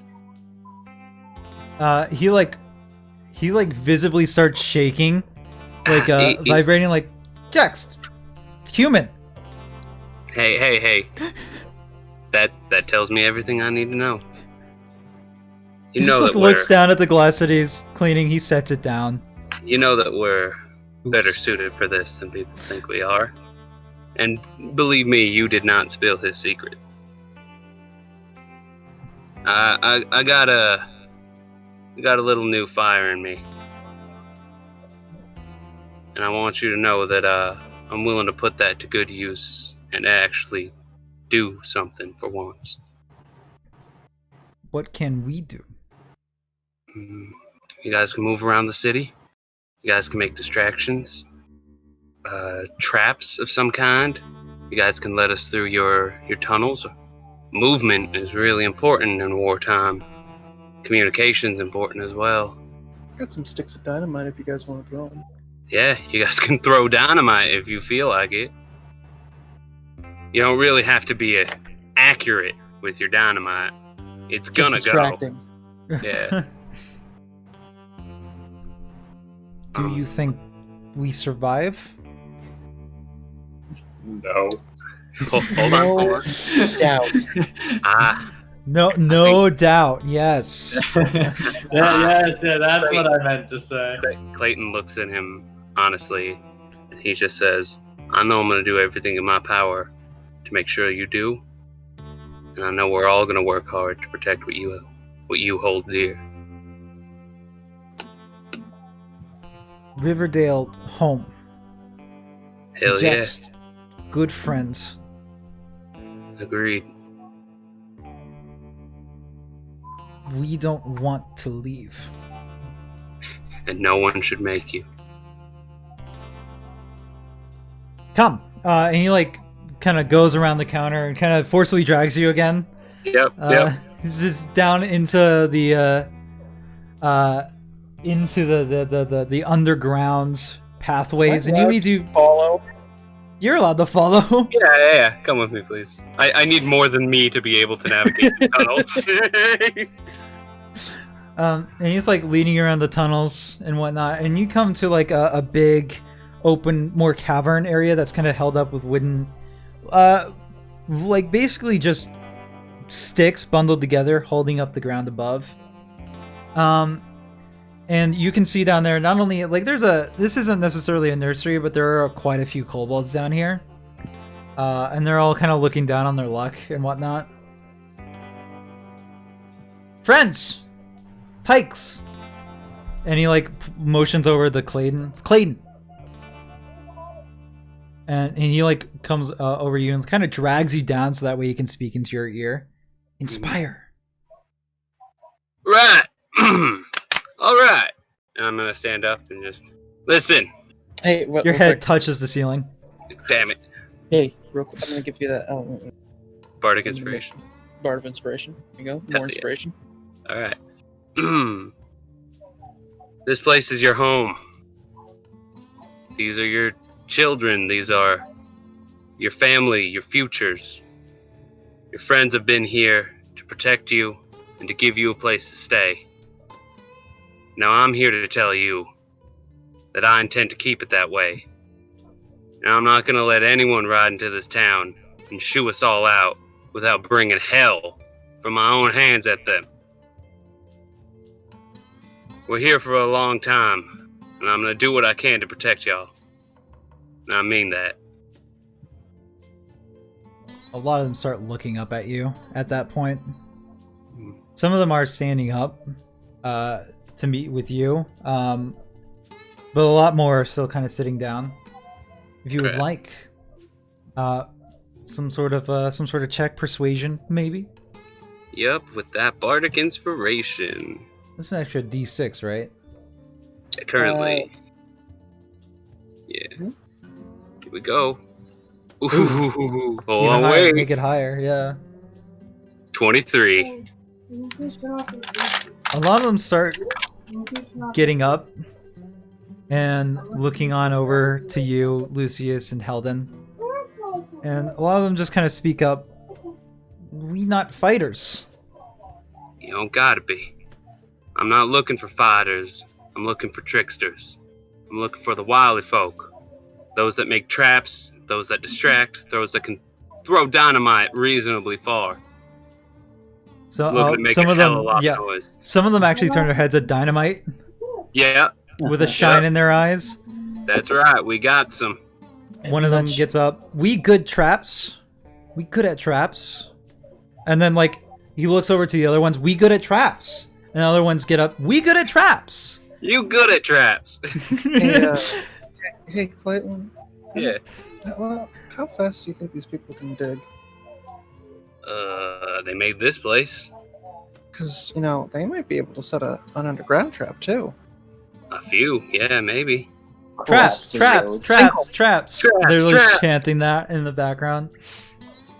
Some on the above ground with some dynamite, some below ground with some sinkholes. Yeah. A couple of them like walk up to you. What traps? Yep, here we go. I guess we need pit traps, we need dynamite, we need... Oh, shit. Dude, pit traps into spikes. Yep, Ooh. that's always good. Have you Spike heard traps? of the Vietnamese rolling pin trap? That has not quite been a thing yet. No, it That's hasn't been 19. invented, That's apparently. 1930s. I think 1970s. Yeah, it's about 1960s-ish was that. Yeah. But it's just my favorite trap. But yeah, some spike pits, some dynamite places. Just split between a distraction force and a trap force. Distract. Oh wait, what if we have them distract on top to lead them to the pit traps? That too. So while they think they're going to get away, they're actually leading into a further trap. Yeah. Yeah, that's good. And Helden, like a lot of the ones that you were just talking to, we dig. And then some other ones, we're dynamite. Let's get that set up. Yeah, you know what, fellas? Here you go, and I'm gonna give them. How much do I have? I have 2 sticks that I can give. I'm You have an gonna- entire stack over at the. Yeah, but we want to prove that Dragon we have Sweepers. dynamite now. I assume that Clayton's give 'em gun holster 4. has been. I assume Clayton's gun holster has been largely empty, so it Yeah. just has the 2. It has the 2 sticks of dynamite in there, and I'm full amount. I'm like, here to start. Just, I'll give you the signal when it's time to start throwing them. I'll give them 4 of mine. So They have 6 sticks of dynamite. You can give Dynamite. them more if you want to, as well. And we will, but We will. That's what they have at the second. So some of them like go to a storage room, pick up some shovels, and say, "We dig," and then rush off to another tunnel. Other of them's like, "We go set up traps, distractions." Helden's like, "Yes, traps, distractions." Clayton Draze. yep, that's my name. And they all run off, feeling inspired. And everyone in town seems to be doing their own thing. You don't know too much what Mosin and the Card Boys are doing, or what the Dragon Keepers specifically are doing. Mercy's Denizens are also seem to be doing their own prep, but you know the Broken Wheels are currently fervently making a war machine. Yep. And the Pikes are currently setting up traps everywhere. You're not sure what Jex is up to, but he's been mostly at the bar for a bit. He just seems to be thinking to himself. And with that, there's about a week before something happens, before preparations have been finished being made. Wait, But did you hear that? Ah, my coin recharge. Pretty much. So there's and you have a feeling that around that time is going to be when Jimbo shows up. All right. So this is what we're going to This do now. strange, arbitrary feeling that perhaps. Well, no, because I got a pretty good idea of how fast they're moving and where they were, so I could. Get a scrying. I mean, we spell. don't. Technically, we don't even know if they are going to show up. They I show know up somewhere that, else but I mean- completely different. Yes, Yeah. we just waste their time. But that's going to be the end of the session for today. Awesome. As our travelers start making preparations to start trapping the Spudder Dust game when they show up to town to really end everything that they're about. And you guys can use this week before we next play to kind of set up some strategies about what you kind of want to do, what type of traps you want to set up, all that stuff. You can do that like in the Discord. Just think about it yourself. We can get that set up throughout the week. And the next session is probably going to be the climax of the Spudder Dust adventure. That means level up. Yeah. If we I know. make it, yeah. I've been Yeah, if you wondering make so it. much. I'm like, man, when is this chapter gonna end? First Yeah. one. That was a Well, 2 session. yeah, as you level up, the time between level up get longer. So This was Yeah, adverse. This one was a bit longer than usual, Yeah. but even then, we'll see how what happens next session. But you guys kind of got some time to think of the traps you want everybody to set up, what type of questions you want other people, where you want specific things to be put, and you can even do things like poke and prod at the broken wheels. And be like, To hey, make we have this. Do you have this? And like, yes, we have 2. Let's start making them. If you would like to as well. And that's stuff we can talk about throughout the week as part of our small downtime. So that's stuff we can start setting up. Thanks everybody for catching us. Anybody who is watching. If you're not watching on the Twitch stream, thanks for watching on the YouTube. I still haven't subscribed. Exactly. I know. What fucking the hell, damn man? And we will catch everybody next week. Actually, hold on, wait. Whoa. We might not be able to because Clayton might not be here next week. I will have my phone, which has access to D&D Beyond, so I could theoretically be here. I will do everything in my power to be here, and I will let you know what's up by then. Yeah, I don't want to do this next session without you though, because it is a climax type deal. I wouldn't want you to cut me out either, so I appreciate that. But I won't. I also don't want to hold the group back, so I will do everything in my power to be here. Yeah, absolutely. So we'll see what's happening next week, but it seems like there might be a good chance we will be playing anyway. So come by next week and we'll see how Big Jimbo falls if he does. He will. How Big Jimbo is. It'll be hilarious. It will be great. All right. See you later, everybody.